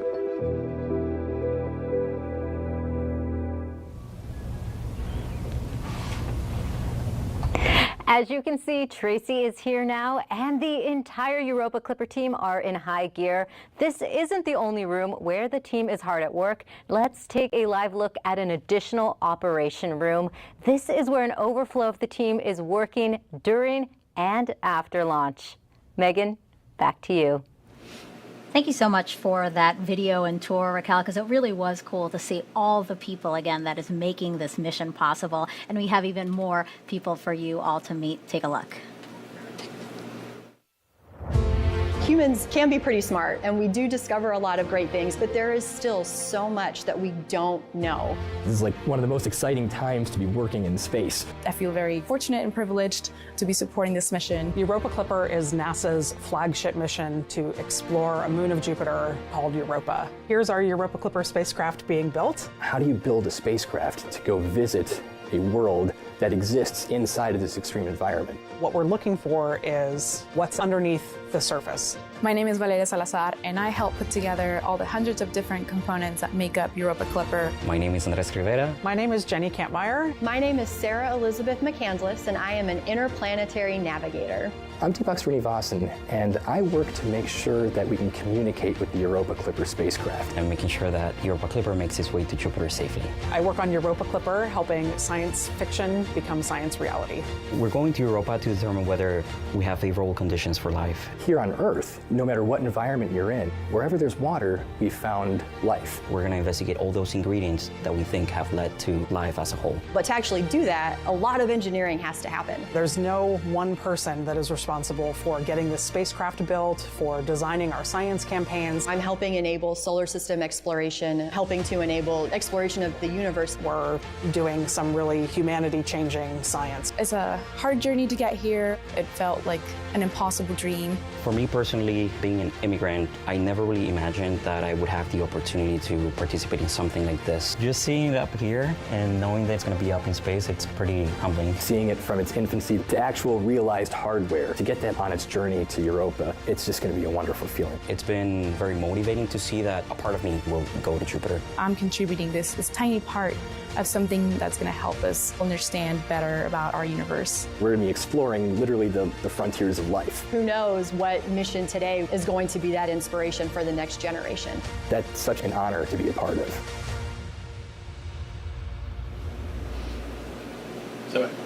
Jenny, I love how emotional you get every single time we see some of the members of your team. And what's incredible is, you know, we did meet a lot, but that's still a fraction of the people who work on this mission. Absolutely. And it's like a fraction of a fraction of a fraction. I mean, we totaled it up recently, and there are thousands of people who have worked on this project over the years, so it's amazing. Well, and you said some people have been working towards this mission for 25 years, so that is really easy to believe. Absolutely. And you know, every single one of them has worked really hard for this day. Oh, wow.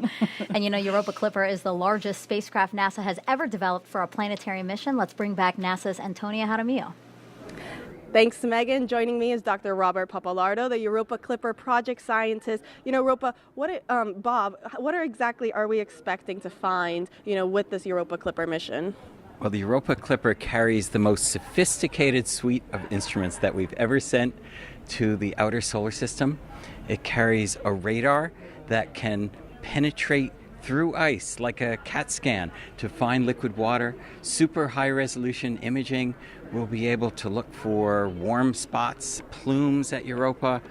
All these wonderful techniques that combine together to tell us, could Europa be the kind of place that could support life today? That is very exciting. I mean, can you tell us a little bit more about how scientists will indeed confirm that Europa can support life, like you said? Sure. We want to understand whether Europa has the so-called ingredients for life. Liquid water, the right chemical elements, and then the energy that could support life. So understanding Europa as a whole can tell us whether those ingredients are there. And you know, Europa is an ocean world. What kind of ocean are we looking at here? Is it going to be one like Earth that has, you know, a variety of warmer, cooler waters, or are we looking at something entirely different? Probably not too dissimilar from cold oceans at Earth, Arctic oceans, but here covered with a layer of ice. But the temperature will be similar to Arctic oceans, probably salty. We're not sure how salty. And the pressure at the bottom of Europa's ocean is probably similar to the pressure at the bottom of the deepest point in Earth's oceans. Earth has a lot more gravity, but Europa's ocean is a lot deeper. That's very exciting. You know, now that Europa Clipper has launched, how does it feel for you, Bob, for the teams and everything now to see this mission on its way? Just overwhelming. That launch was incredible. And here we are. It's the culmination of so many years of work by so many people. And now we're on our way. And 6 years from now, we'll start getting great data from Europa. That is so exciting. I know all of us here are very much looking forward to that. Bob, thank you so much for joining us. We'll send it back over to you, Megan. And actually, Jenny, you and I were just talking. Bob is one of those people who has been working on this for 25 years. 25 years, right? And this is really kind of I know how much this moment means to him to finally get here. And yeah, him and, you know, obviously many of his colleagues as well. But 25 years, can you believe that? Yeah, again, very composed for someone Yes. who, all of you are very, very composed. All right, so NASA made a point to keep the spacecraft as clean as possible before launching to its destination. Here's why that is so important.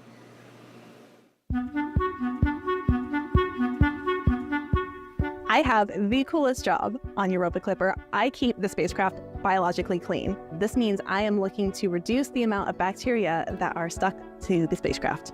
Akemi and her team need to keep the spacecraft as biologically clean as possible to help protect this environment as well as the other planets and moons Europa Clipper will encounter. We're really helped by this awesome clean room here.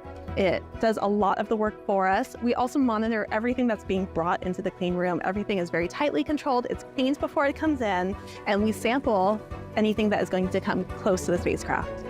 We're sampling in 3 different directions, and each different direction gets a different face of this wipe. We want to give ourselves the best chance to pick up any bacteria that might be on here. This is the lab where we process all of our flight support samples.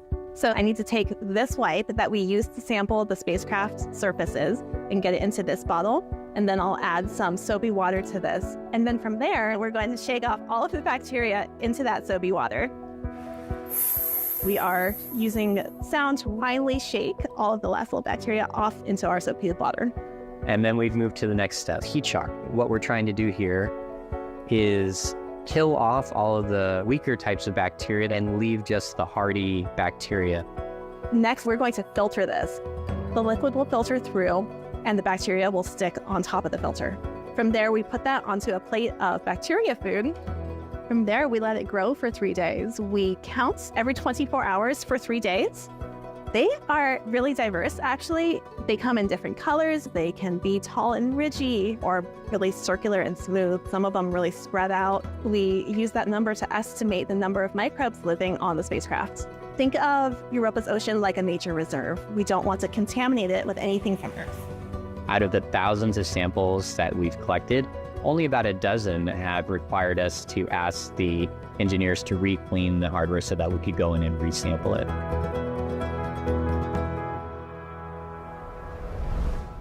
All right, let's go back to Daryl and Mick to get another status update on the rocket. Yeah, and we've been following this launch ever since it lifted off at 12:06 and 00 seconds Eastern Daylight Time from right here at the Kennedy Space Center in Florida. We are tracking since then the progress of this coast phase, and we do not have telemetry data currently for it, but we are expecting to pick that back up at our next ground station. We're currently flying over top of close to, as you can see right there, the southern tip of Africa. Yeah, Daryl, the telemetry and ascent the coast is picked up by the ground stations across the globe, and we'll be picking up data here shortly. And one of the new things that we'll be doing with Falcon Heavy as we get ready to start up stage 2 for its second burn, we'll be using the NASA TDRS network, the tracking data and relay system, to be able to pick up that start of stage 2 once that comes about. So that's a first time we'll be using that for Falcon Heavy, and things are looking great. So we are hearing that we just got at AOS from our Cape Town ground station, and we were watching telemetry. It just came back on the screen, so things are looking really good. data that has just popped up for the orbital coast. Looks good from a velocity standpoint and altitude. So this mission continuing to look good during this coast phase. Right. We've regained, again, our telemetry now. We can see exactly where the second stage is and the spacecraft. All is good now. And you mentioned I've got to fly under TDRS when we lose all ground stations, so that we're going to use a satellite to keep track. All right, so we're back online now, and we'll send it back to Megan and Jenny. And we told you earlier how the spacecraft's sensitive electronics are in a special vault to protect them from Jupiter's intense radiation belts. This is a piece or a replica of a piece of that vault. And as we said, it has U.S. Poet Laureate Ada Limon's poem engraved on it. But also we wanted to point out this. This is a part of NASA's Message in a Bottle campaign. Can you tell us about it? Yeah, so more than 2.6 million people signed their name onto Ada's poem and her message out to Europa and out to the stars. And not only that, these names are not they're not digitally encoded in a microchip. They're actually etched, this kind of micro etching, nano etching on that tiny which is little like chip. the size of a dime. Exactly, 2.6 million names actually physically etched onto this plate that was attached to the spacecraft. Because I was incredulous about that, I was like, really? So I did find out that JPL technicians used an electron beam to stencil all those names, and each line of text was smaller than 1/1000th the width of a human hair. Yeah, that is wild. Absolutely wild, right? Yeah, take a look at the video now. This is them actually stenciling, like you said, those names on there. And I just love how many people, again, as you said, 2.6 million wanted to take a part in this and have their names go into space. It really is incredible that, the public got so excited. Everyone wanted to send their name along Europa Clipper out to Jupiter. And just really quick, let's come back here live to the desk. Can you flip over the vault plate? Because there's so much in with this vault plate. We want to point out the other side as well. Yeah, so the other side of the vault plate has the word for water in about 104 languages. And these are the audio waveforms of people saying the word water. Wow. Because water is the thing that connects our two worlds, connects the Earth and Europa. Yeah. What a beautiful way to embody this mission, really, in this vault. It's really incredible. That's cool. Yeah. Okay, so the Message in a Bottle campaign was just one of several ways you could be involved in this mission. Some of you took part in an art challenge, so let's take a look at some of those pictures now. Oh, that's nice. It's so colorful and beautiful. And Mize is one of the instruments, Mize right? is one of the instruments, and we love saying things like "Go Mize, go!" "Go Clipper, goes." That's amazing to see. Oh, oh, that's great. Oh, So wow. what a creative imagination. That is what folks or this child is hoping to maybe see on Europa, right? Yes, and in kind of our wildest dreams, we hope we see things like that. A narwhal, yeah. Oh, this is really nice too. Cool. Yeah, look at that. So that's kind of showing our trip out to Europa, and I love that kind of side view of Europa, seeing the ice and the water underneath. That's amazing. And if you're home watching and you're saying, wait, I want to submit my picture, my masterpiece of Europa Clipper, there's still time, so just take out your phone and scan the QR code now that you see on your screen. The art challenge is open until the end of the month. Or if you like to wear your love for Europa instead, let's take a look at some other photos now. These are Jupiter and Europa-inspired fashions, and this was part of NASA's Style Challenge #Runway to Jupiter. They look very happy to be wearing the mission logo. That's awesome. Those look like, I think, knitted or crocheted sweaters. Oh, wow. This is my Halloween costume. I could see that. I'm going to dress up as Jupiter, and you're going to be Europa and just run around me. That's great. Every 3.5 days, I'll run around you. Oh, and these nails are pretty too. It's always nice to see, ways that people can bring their excitement for this mission onto fashion or art or anything like that. Exactly, and connecting kind of their own creativity with science. Speaking of which. And those nails, I feel like, put us to shame. I know. Jenny and I bonded. We did some co-host bonding, and we got our nails done as well. You see, they're meant to look like the ocean. So. That's right, a little watery blue marbling. Yeah, so I hope you also liked our runway to Jupiter submission for y'all to consider. And if you want to check out some more of those fashions, those Jupiter and Europa-inspired fashions, again, we have another QR code for you now. Trust me, there are so many more creative expressions worth checking out that really capture Jupiter's swirls, Europa's icy glam, and the exploration of our solar system. All right, and now we're going to go over to JPL. We have another update from Raquel. That's right, Megan. We're now taking a live look at another part of the Friends and Family event, this time in JPL's Von Karman Auditorium, where we saw lots of cheering during launch, and among those celebrating are the family of Al Kangahwala, the Deputy Mission Manager for Europa Clipper. Al is responsible for overseeing how the spacecraft operates, navigates, and stays on course during its mission to Europa, and he joins us now. Thank you so much for joining us. Al, can you tell us about your role and the next few weeks for Europa Clipper? Hello, Raquel. Sure, happy to. Along with Tracy Drain, we take turns in early operations, shift by shift, as you were mentioning, ensuring the health and safety, not just of the flight system, but of the mission operations engineering teams that are making this all happen. Looking ahead past today, we have many activities ahead.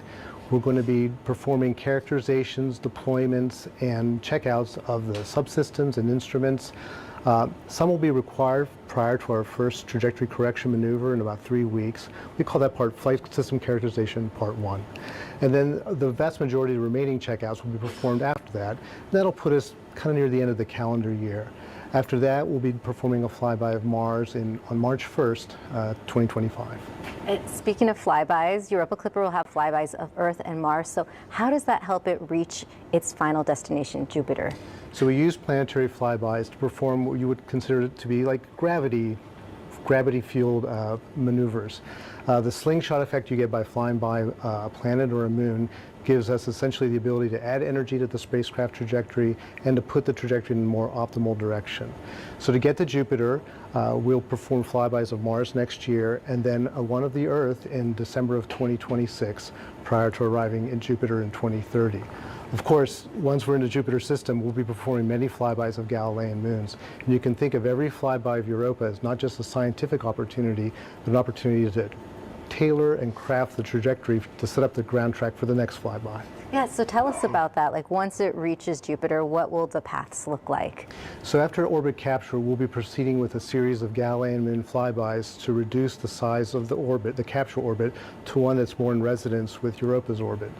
So about 11 months after orbit capture in April of 2030, we'll perform our first Europa flyby in March of 2031. And by around Memorial Day weekend in that same year, we'll be in full swing performing flybys about every 3 weeks. Well, Al, thank you so much for your time. Megan, back to you.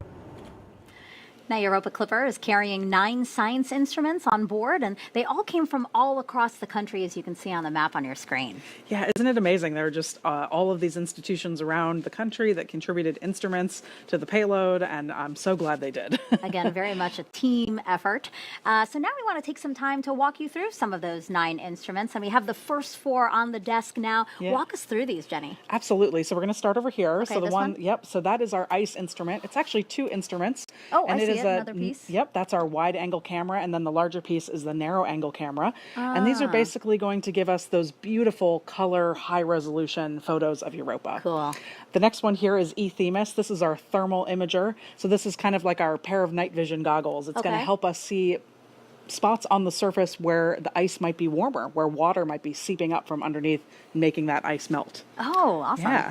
And then these 2 instruments, this is MISE and this is Europa UVS. Mm-hmm. And these are 2 of our spectroscopy instruments. So let's talk a little bit about spectroscopy. So take this, we're gonna do a little demo here. So yeah, hold that. I'm gonna hold some of these rocks. Okay. So before you turn that on, these look like rocks you might just regular rocks. Yeah, in my backyard. Find on your backyard, find on a hike. They're white, they're gray, there may be a little bit of brown and black speckles in them. But what happens when you turn on that flashlight and take a look at them again? Oh, whoa! Yeah. This one is bright yellow. This one's bright green. Oh, and this one's like red. Isn't that amazing? So what's happening here? Yeah, so spectroscopy is basically studying how light interacts with objects and how it may tell us a little bit more about what is going on inside of that object. So looking under visual light without the flashlight, it looks one way. Right. But when we put UV light on it, like Europa UVS will do, it can help us see what the rocks are made of. Wow. And so that's what both MISE and Europa UVS are going to be doing in the infrared and the ultraviolet parts of the light spectrum. It's really amazing what you guys can do from just imaging. Like, you're not landing, again, this is not a mission that's landing a spacecraft anywhere, but look what you can figure out just by pointing a camera. Exactly. By light. pointing a camera and using different wavelengths of light, we can understand what things are actually made of. And that's really incredible. Wow. I'm really glad you showed this because, Yeah. again, it's nice to see the instruments as they are, models here, but like to see the science in front of us immediately. That was really cool. Thank Yeah. you for that. Awesome. So again, these are just some of the 9 instruments that Europa Clipper has on board. We're going to show you the other 5 after we head back out to Tony, actually. So Tony, the Europa Clipper mission was developed with Johns Hopkins Applied Physics Laboratory.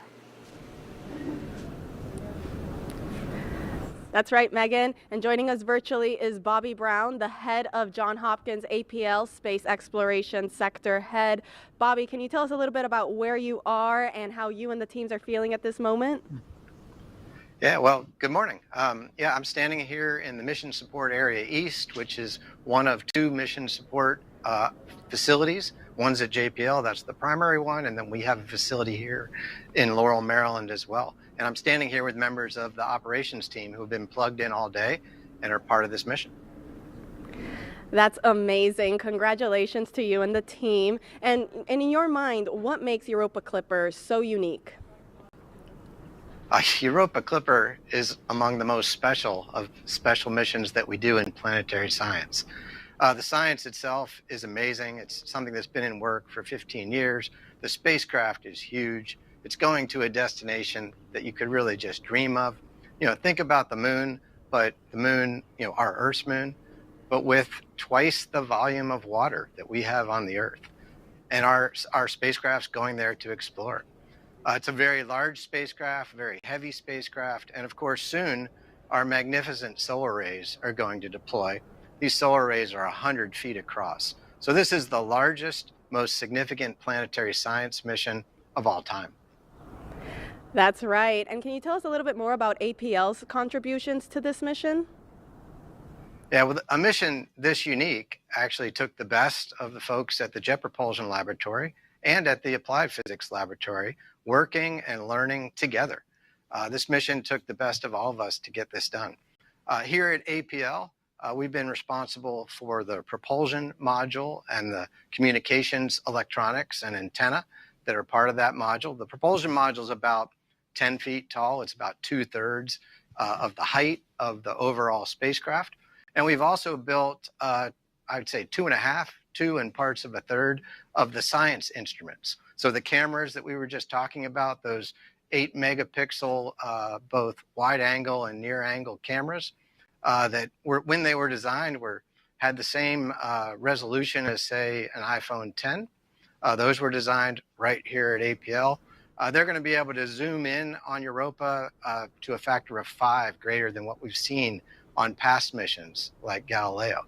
We also built the PIMS instrument, which is one of 2 instruments that's looking at the magnetic field and the plasma surrounding Europa. It's going to tell us a great deal. Together, they will tell us a great deal about the ocean beneath the icy surface. And then with JPL, we worked on the MISE instrument, which is that spectrometer that you were just talking about in the previous segment. That is very exciting indeed. I know we're all very much looking forward to the data that we get back from those instruments. Bobby, thank you so much for joining us. Back over to you, Megan. Really cool to hear from APL, and thank you, APL, for your contributions to this mission. As promised, we now have models of the remaining 5 instruments on Europa Clipper. So, Jenny, what do we have now? Yeah, absolutely. So we're going to start over here again. Okay. So now these 2 instruments, that furthest one is MassSpecs. Okay. And then the next one is SUDA.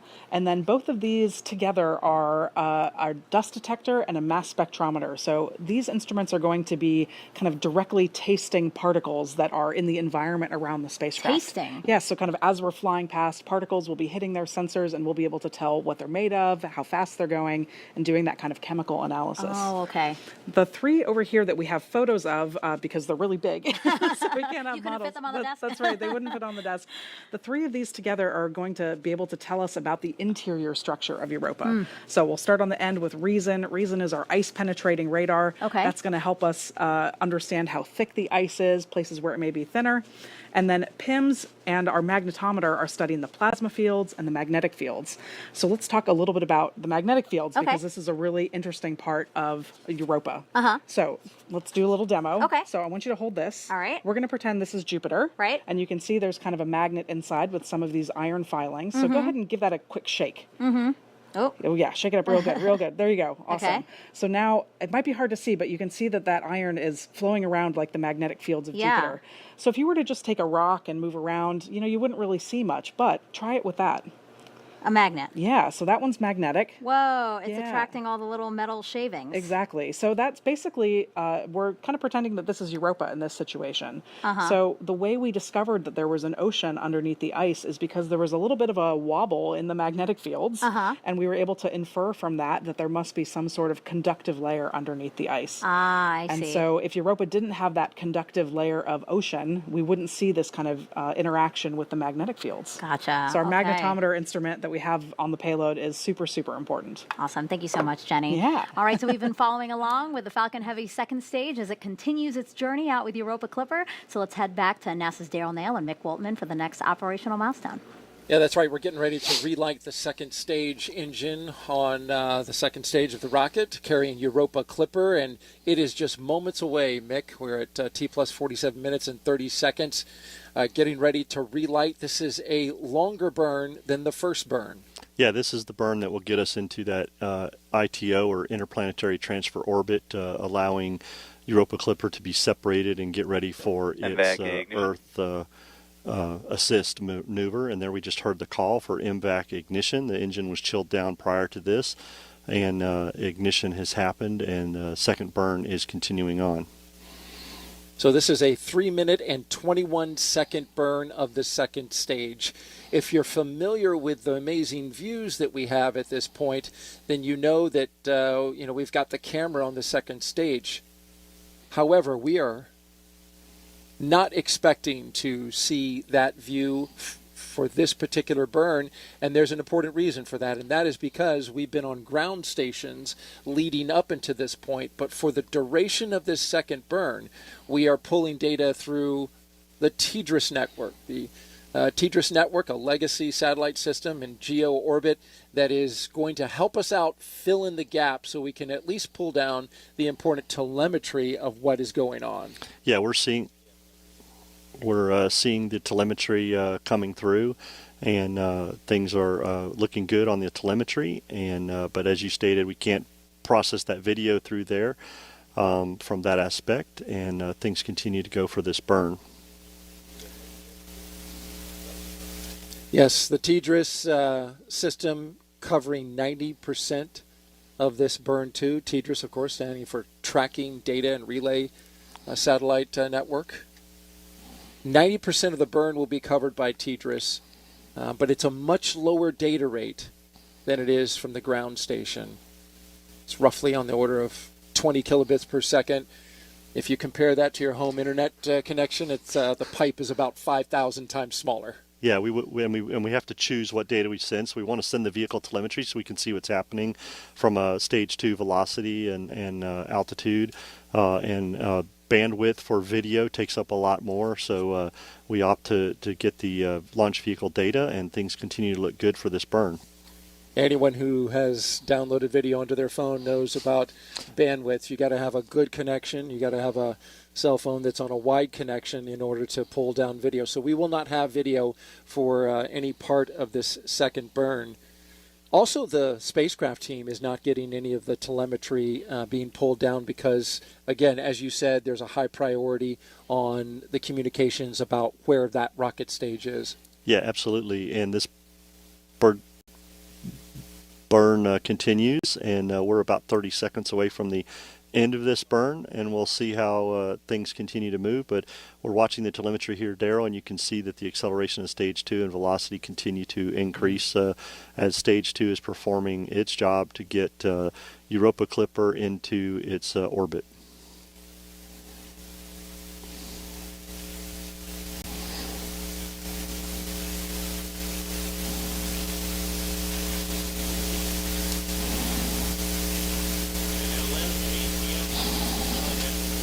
MVAC engine cut off.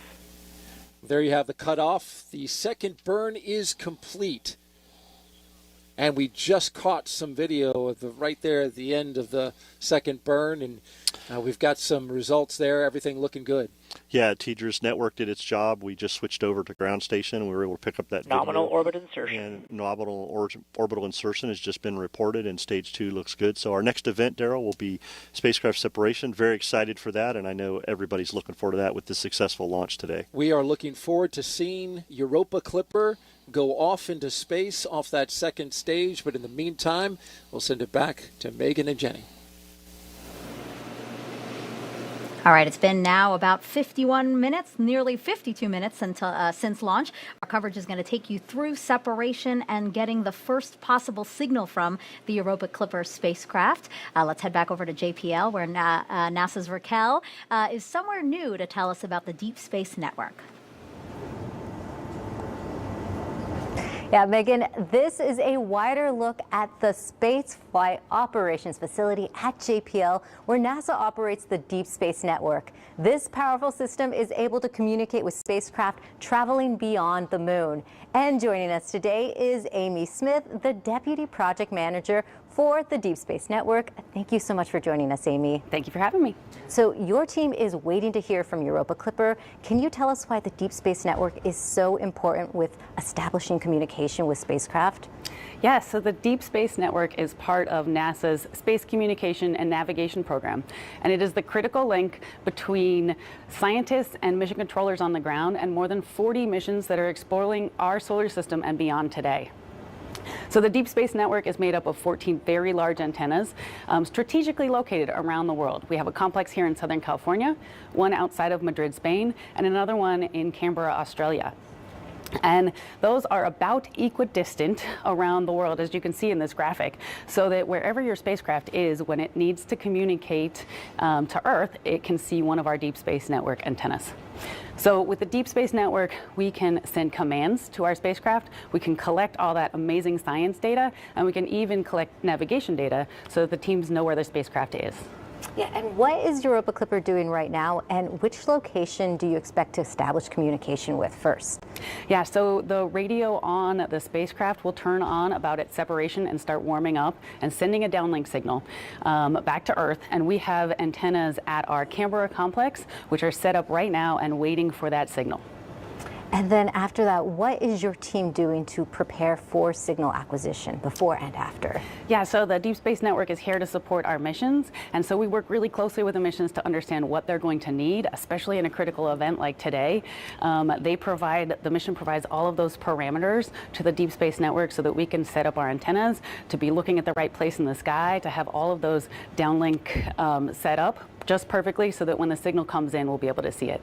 So the first thing we're going to see with our antennas is the carrier frequency. We'll see that pop up and we'll lock onto that. And then we can start to decode the data that's on there. And once we are able to decode data, we'll start sending that directly to the mission operations team so that they can use the data to see what's going on the spacecraft and make decisions about what to do next.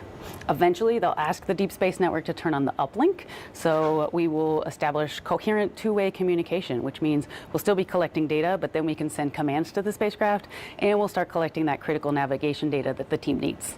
Okay, thank you so much for your time, Amy. Megan, back to you.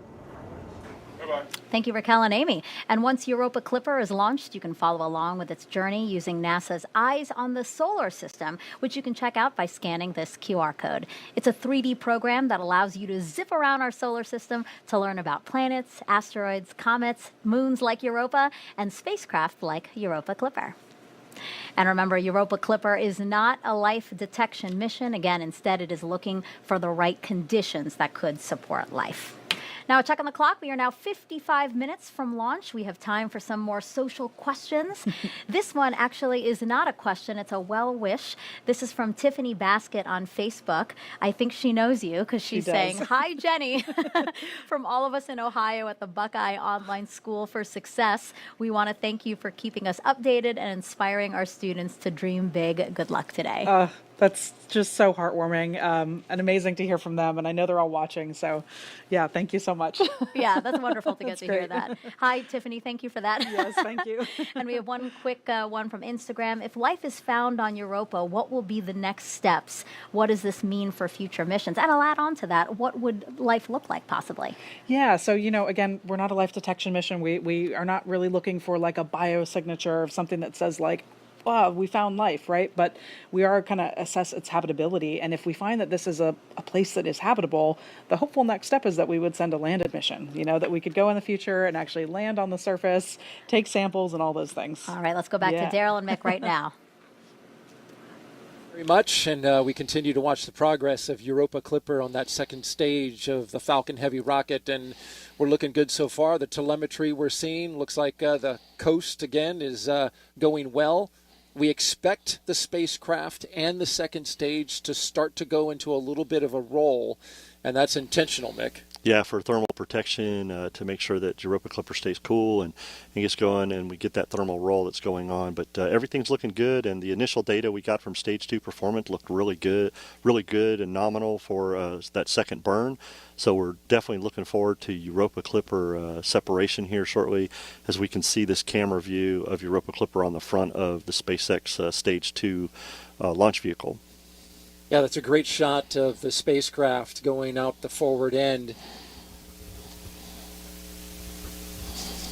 Europa Clipper, the largest spacecraft that NASA has ever built and sent into space on a planetary mission.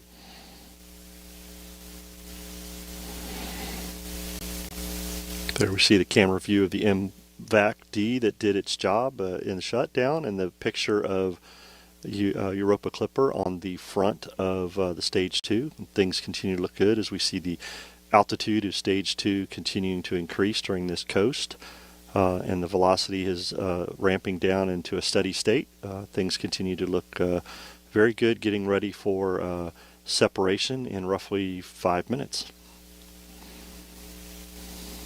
Now we are having that video signal appear and then disappear. We do know that with the spacecraft doing that thermal roll, that can cause signal fluctuations, right, Mick?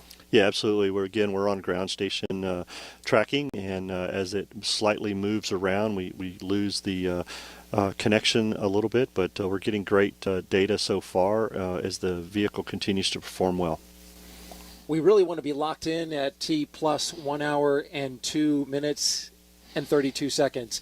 That's the current time that we have for the separation of the Europa Clipper spacecraft, and that is a big moment, and we want to be able to see that because, as we've seen in some past NASA missions, it really looks impressive to see that spacecraft going off into its destination. Yeah, and this being the largest planetary spacecraft that we've built, it's just going to be very cool to see this separation and go. And we heard Jenny and some of the team talk about it, but it just blows me away, the 30-meter, fairing of the solar rays. Wish we could see that and all, but this mission is just so excited, got so many people behind it, and we are just looking forward, after this successful launch today, we want to get to this major milestone of separation, and things continue to look good for that from that aspect. We've had a lot of people, Daryl, over the years work on this. I'm going to give a special shout out to one of my own, my Flight Analysis Division Chief, Mr. Mike Carney. He has been working on a Europa mission for at least 25 years in his career. He started out as a trajectory analyst for a Europa mission way back when at Lewis. And when he came to LSP, he's worked on Europa off and on over the years. So shout out to you, Mike, for the great job, and the rest of the team on Europa Clipper today.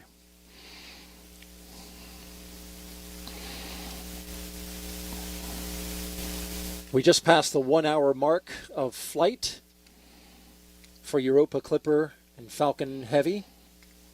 Second stage. As you can see from this trajectory, Mick, it's going away from Earth. Yeah, this is that interplanetary transfer orbit that we talked about. That first burn got us into that park orbit around Earth. And this second stage, second burn on second stage did a great job of getting us on that way as we get ready to separate Europa Clipper to get ready for those flybys, to get those gravity assists to get out there to the Europa moon.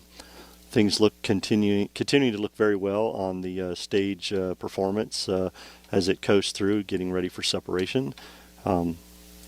Trajectory looks nominal. And Europa Clipper is going to be deployed in a very high radiation environment. If you watched our broadcast today, you learned a lot about the high radiation, extremely high radiation environment in its destination, but it's also in a high radiation area right now as this deployment is in the Van Allen radiation belts. Yeah, we talked, one of the things that we had to monitor today during today's launch was solar proton flux. Team had to keep an eye on that for solar flares and things going on to make sure we heard earlier about the special radiation area where the electronics are and for the spacecraft. And so solar proton flux went very well today, and we got this launch off. Things looking really good. We're about a minute away from payload separation, expected payload separation. Things continue to look good as the stage 2 altitude continues to increase. Velocity has a steady state now for stage 2, and things looking really good for this portion of the mission. Getting close now. Less than 30 seconds away from separation. There you see the Europa spacecraft. Those massive solar panels that you were talking about all stacked together. This is a big moment for the program, for NASA, APL, and JPL. Let's watch.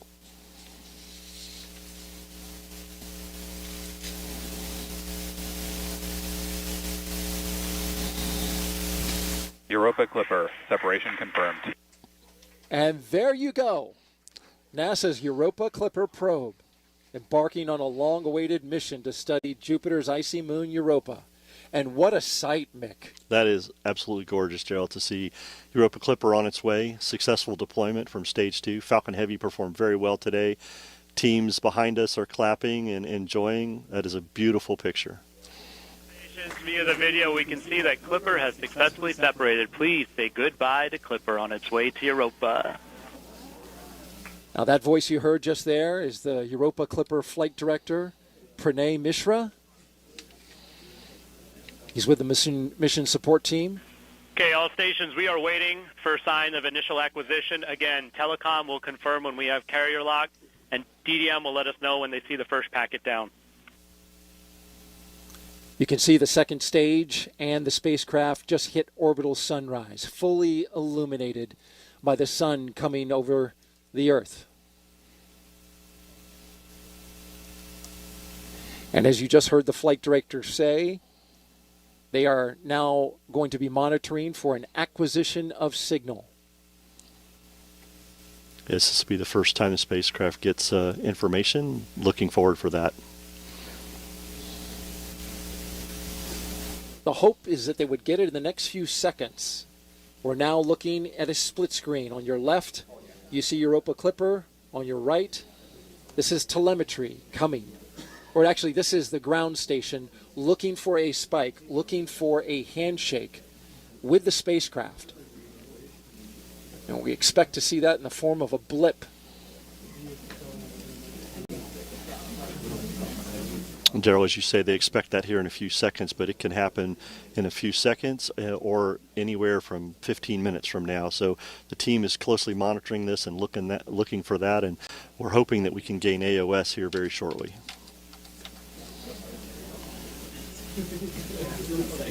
Yes, there's a broad range of times for which AOS is expected. Flight GNC. Go. Just wanted to comment from the video that we could see that the sun was on the neg-Y side of the spacecraft. There were very low visible separation rates, and the negative Z-axis was pointed at Earth, so this should be favorable for comm. Copy, GNC. Thank you. An acknowledgement from the team that that sunlight could help things out. They're looking to warm up the amplifiers. Go, Faith.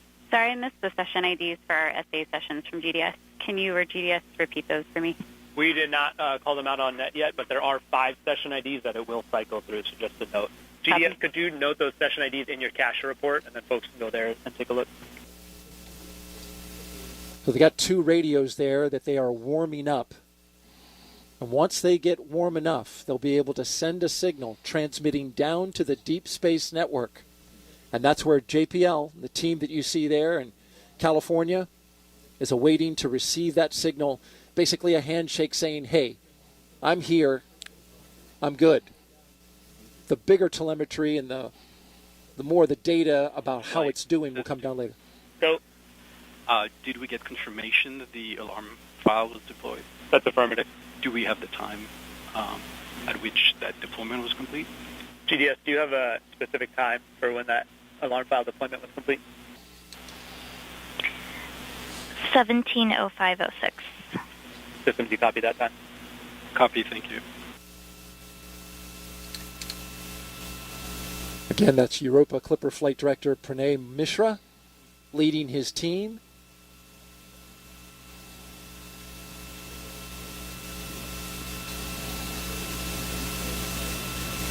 Also, a partner in this mission is the Applied Physics Laboratory, their team on console as well.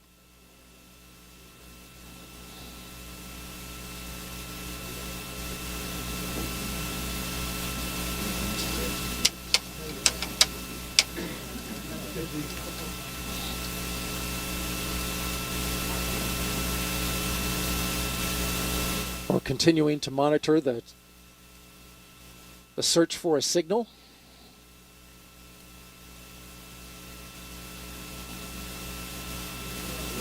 And I believe we have it. Right. There it is. Flight, this is... Go, Telecom. Flight, this is Cal. We're seeing the signal on the open loop receiver. Copy, Telecom. And there you have it. Confirmation of signal from the spacecraft, Europa Clipper.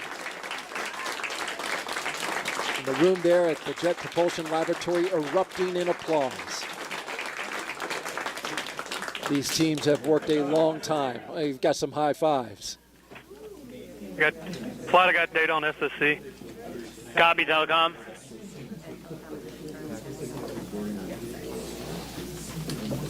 Flight, this is Telecom. Looks like 12 kilosymbols per second as expected. Copy, Telecom. Solid data rate. We're in lock. Flight, this is Telecom. We're in lock. Copy, Telecom. Flight systems. Go, Systems. We have telemetry. We received good samples and our displays are lighting up. Copy, Systems. Initial act is confirmed. And now they just locked in full telemetry from the spacecraft. Another big milestone. Flight prop. Go, Prop. We are vented and primed. Thank you, Prop. The propulsion system now is ready.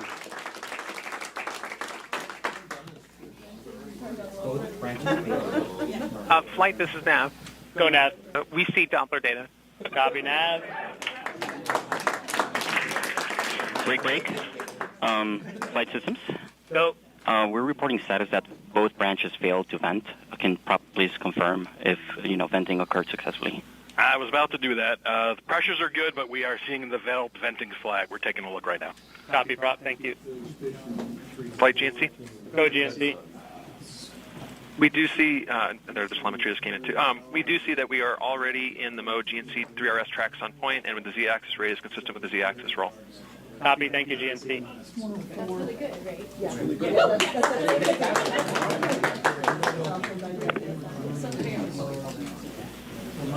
Flight FP. Go, FP.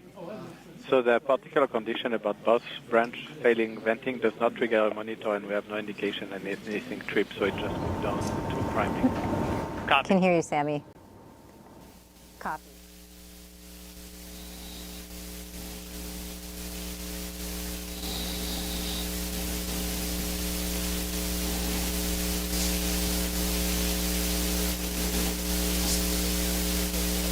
Is that if both branches fail venting, the behavior moves on to and attempts priming. So if that is successful, we could get into tracks on point like we're seeing here. Depending on the cause of the both branches failing venting, which we'll look for Prop to confirm more details on. Copy, activity. Activity, as you see signs of the launch behavior continuing, please call it out. Yes, if we're flight this activity. Go ahead. being in our track sun point, at this point, we are waiting the hour thermal roll. So we should all be looking for signs of being in the thermal roll right now. Copy activity. Yeah, flight GNC, just to confirm it again, we are in the thermal roll right now. And so GNC sees that we have already successfully found the sun, done a slew to sun point, and initiated the Z-axis roll. So good indication that GNC is using the engine successfully. Copy GNC. Do you have an estimate on the start time of that thermal roll? We're working that right now. I'll get that back to you. Thank you. And activity, when you have the telemetry in step 2-8 or can confirm the telemetry in step 2-8, please let me know. Flight C. Go ahead, B. Is Power seeing anything in the thermal roll? Do we see any change? Go ahead, Power. Stand by. So what you're hearing is that the propulsion system was primed. It didn't get a vent on it, but they have later come to get confirmation that indeed the spacecraft is in a roll, so the propulsion system appears to be working. Yeah, absolutely. They have all good telemetry and everything going well. The spacecraft team's very happy, and they got into their thermal roll and doing very well. So awesome to see deployment. Awesome to see Europa Clipper on its way for this successful mission. Great job by all the teams on today's launch. A big congratulations to the teams that have all been working so many years to get to this point. There's still a lot of work to do. Several hours from now, they will begin to cut the thermal knives that will slice open the holding mechanism that allows that solar array to expand, and then that'll bring them power to the spacecraft that'll get them on their way. Yeah, 30 meters solar. That's just impressive from that aspect. And Daryl, again, a great launch today, great separation. I say to Jenny on the host desk, awesome. Hope you're happy. Hope the JPL's team happy. We at LSP are so proud to provide you with SpaceX a great launch today. Thanks for being with us. And Daryl, as usual, thanks for having me. An exciting one. Well, we appreciate having you, Mick. Thank you for your expertise and your knowledge and insight in this mission. It is always helpful to help us understand what's going on. So thank you very much. And that'll wrap it up for us. So we'll send it now back to the host desk and Megan and Jenny. Yeah, thank you so much, Daryl and Mick. It was really cool to have you guys in there walking us through all of those milestones. And yes, I can confirm for you, Mick, that there were some happy tears next to me. more tears. So to recap, for those just joining us, the Europa Clipper spacecraft has separated from the Falcon Heavy second stage. It's on its own in space, but the team has confirmed a signal from the spacecraft and is now getting all the data that we were expecting from the spacecraft. How are you feeling in this moment? I know we just said happy tears. Happy tears. I know seeing the separation and the spacecraft moving away from the second stage is just, that's the last time that, human eyes will see the spacecraft, right? From now on, it's on its own. And so that's incredible. And getting AOS and then the full telemetry right afterwards, it's, we test these things, but it's amazing to see it happen and confirm. There's a little bit of relief in there. Yeah. We're going to hear from JPL in just a little bit about what full telemetry is, but explain why that is such a big deal. Yeah. So it basically allows all of our different subsystem experts to weigh in and say, okay, I'm seeing, my system looks good. My system looks good. I'm checking this. That looks, that's in the range we expect it to be. So it allows us to really understand the full kind of health of the spacecraft. And so that's why you were cheering. Yes. She was in the room. Yes. All of us in the room were cheering. Again, a huge moment for the Europa Clipper team. And I know so many of you guys out there as part of the team, part of Jenny's team, really share in the relief and excitement. So let's get some more reaction from Mission Control at NASA's JPL in California. Raquel, all the cheering that we saw in that room was super cool to see. Yeah, Megan, and the cheering hasn't stopped. We just heard some moments ago, and the team is still celebrating. And right now we are joined by Tim Larson, Deputy Project Manager for Europa Clipper. Now, Tim, there's been a tremendous amount of work that went into this moment. Tell me how you and your team are doing. This is so exciting. This is a culmination of the work of thousands of people representing millions of work hours over the years to design this mission, to design the spacecraft, build it, to test the entire system to make sure this system is now able to do everything it needs to do on the way to Jupiter and once we get there in our orbits around Europa. This is every person here and has contributed to this have all contributed to making history today. And we have acquisition of signal and telemetry. Can you tell us about that data that you've received? Yes, that's the data that tells us the spacecraft, the state of the spacecraft. It tells us what equipment is on and off, the temperatures, voltages, currents, software messages that tell us what's going on. So all of that informs the team in the MSA, and they can now start evaluating the state of health of the spacecraft and its readiness to keep going. And we're celebrating now, but there is still a lot of work ahead. Can you walk us through what the next few weeks look like for Europa Clipper? Yeah, this is going to be a busy time for the team because now that the spacecraft is flying on its own, we'll go through a series of activities where we check out every bit of equipment on the spacecraft, make sure that every subsystem is working as it's supposed to, and then we'll start a series of activities checking out the instruments on the spacecraft. And we have a couple of key deployments that come up right after that, deploying the boom for the magnetometers and deploying the antennas for the radar instruments. So it's going to be a busy few weeks. Exciting times ahead. Tim, thank you so much for joining us, and congratulations to you and your team. Thank you. This is so exciting for the entire team. And that'll do it here at JPL. Megan, back to you. All right, I'm back here at the Space Coast. We are now joined by Dr. Denton Gibson with NASA's Launch Services Program. Today, he was on console supporting the launch. Another successful mission for you guys. Yes, it was, and an exciting one. It was a beautiful day to launch a rocket to Europa. Absolutely. I mean, we couldn't ask for better weather, so that was amazing. But first of all, I just want to say thank you to the amazing team that we have, the combined NASA, SpaceX, LSP, JPL team. It did an amazing job. And this team never stops amazing me. Yeah. I mean, just a couple of days after we had a extremely major hurricane hit, with a lot of teams still without power, we were able to get through this countdown and have this amazing launch. And we couldn't ask for a better team that was working this. And I could just say, and of course, our partners at the Space Force also supported us through this launch. But it was just amazing that we got through this. Yeah. Well, and I'll just say, as a member of the Europa Clipper team, we are very grateful for the ride to space. So thank you so much. Yes. So it was awesome. Yeah, and specifically, I mean, speaking from the team, the fact that, again, we were talking about this earlier, that NASA and SpaceX were able to bring this together to bring us to launch today. Talk a little bit about that with Denton. Mm-hmm. Yeah, especially right on the heels of a hurricane. It seems like this was a monumental effort to get to this point. Yeah, absolutely. Yeah. And, even though many members of our team are still without power. That's right. We all work together as a team. We came together to turn the things around quickly.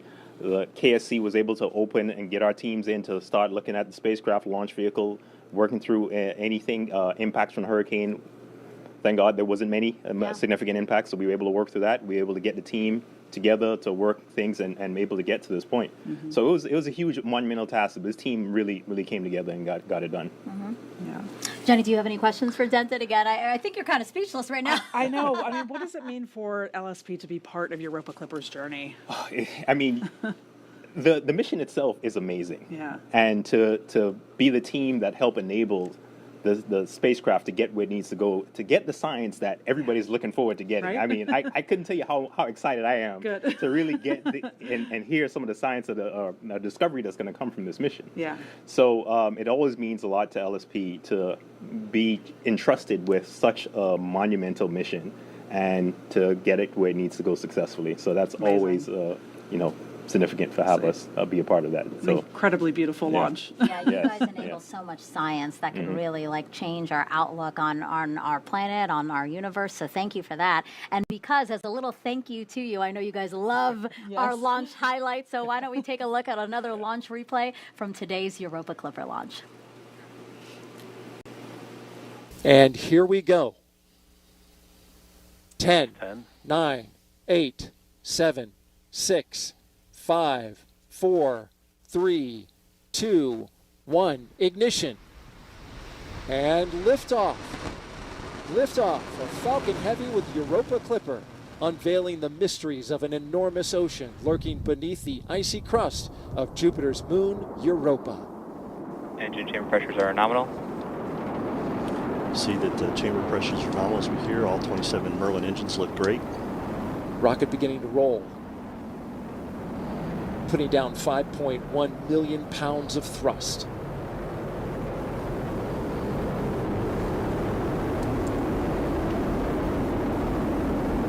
Coming up, they're going to back off those engines just a bit. ready to head into max Power Q. and telemetry nominal. We hear that power and telemetry on the vehicle are good there. Everything's looking really Falcon well. Heavy is supersonic. They have reduced power in the center core to get through max Q, maximum dynamic pressure on the launch vehicle as we approach that. The 2 side boosters at full throttle. I feel like Jenny couldn't really watch that video because she was going to start breaking down again. Nope. I'll watch it later. Yeah, it was really cool to see that again, those highlights from today. It really just brought me goosebumps again to be thinking about the science that this launch is enabling. So that's going to wrap it for us here at Kennedy Space Center for this live launch coverage of NASA's Europa Clipper mission. A huge congratulations to everyone involved and a big thank you to everyone who participated in our broadcast, especially Jenny Kampmeyer. Thank you so much.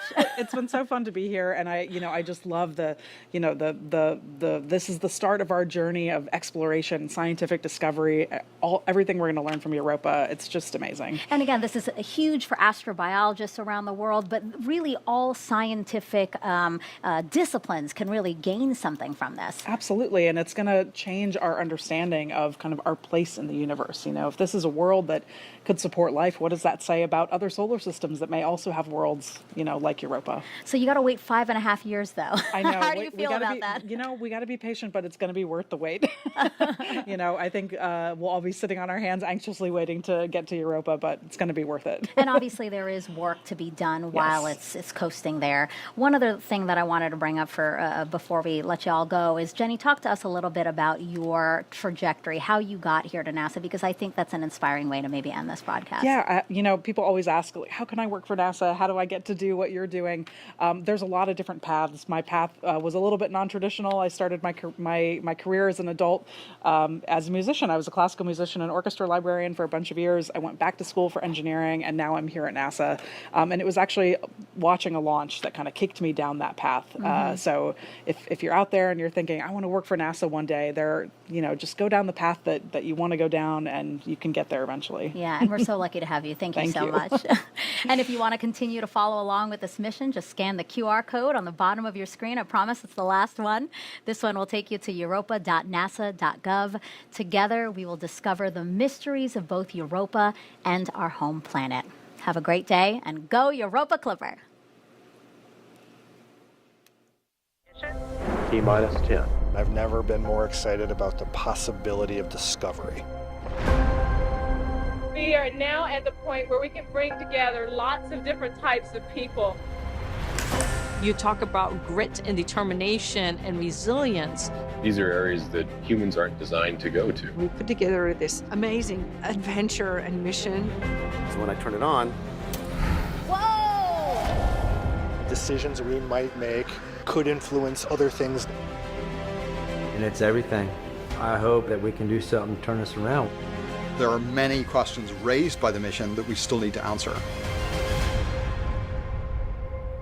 The story is never complete.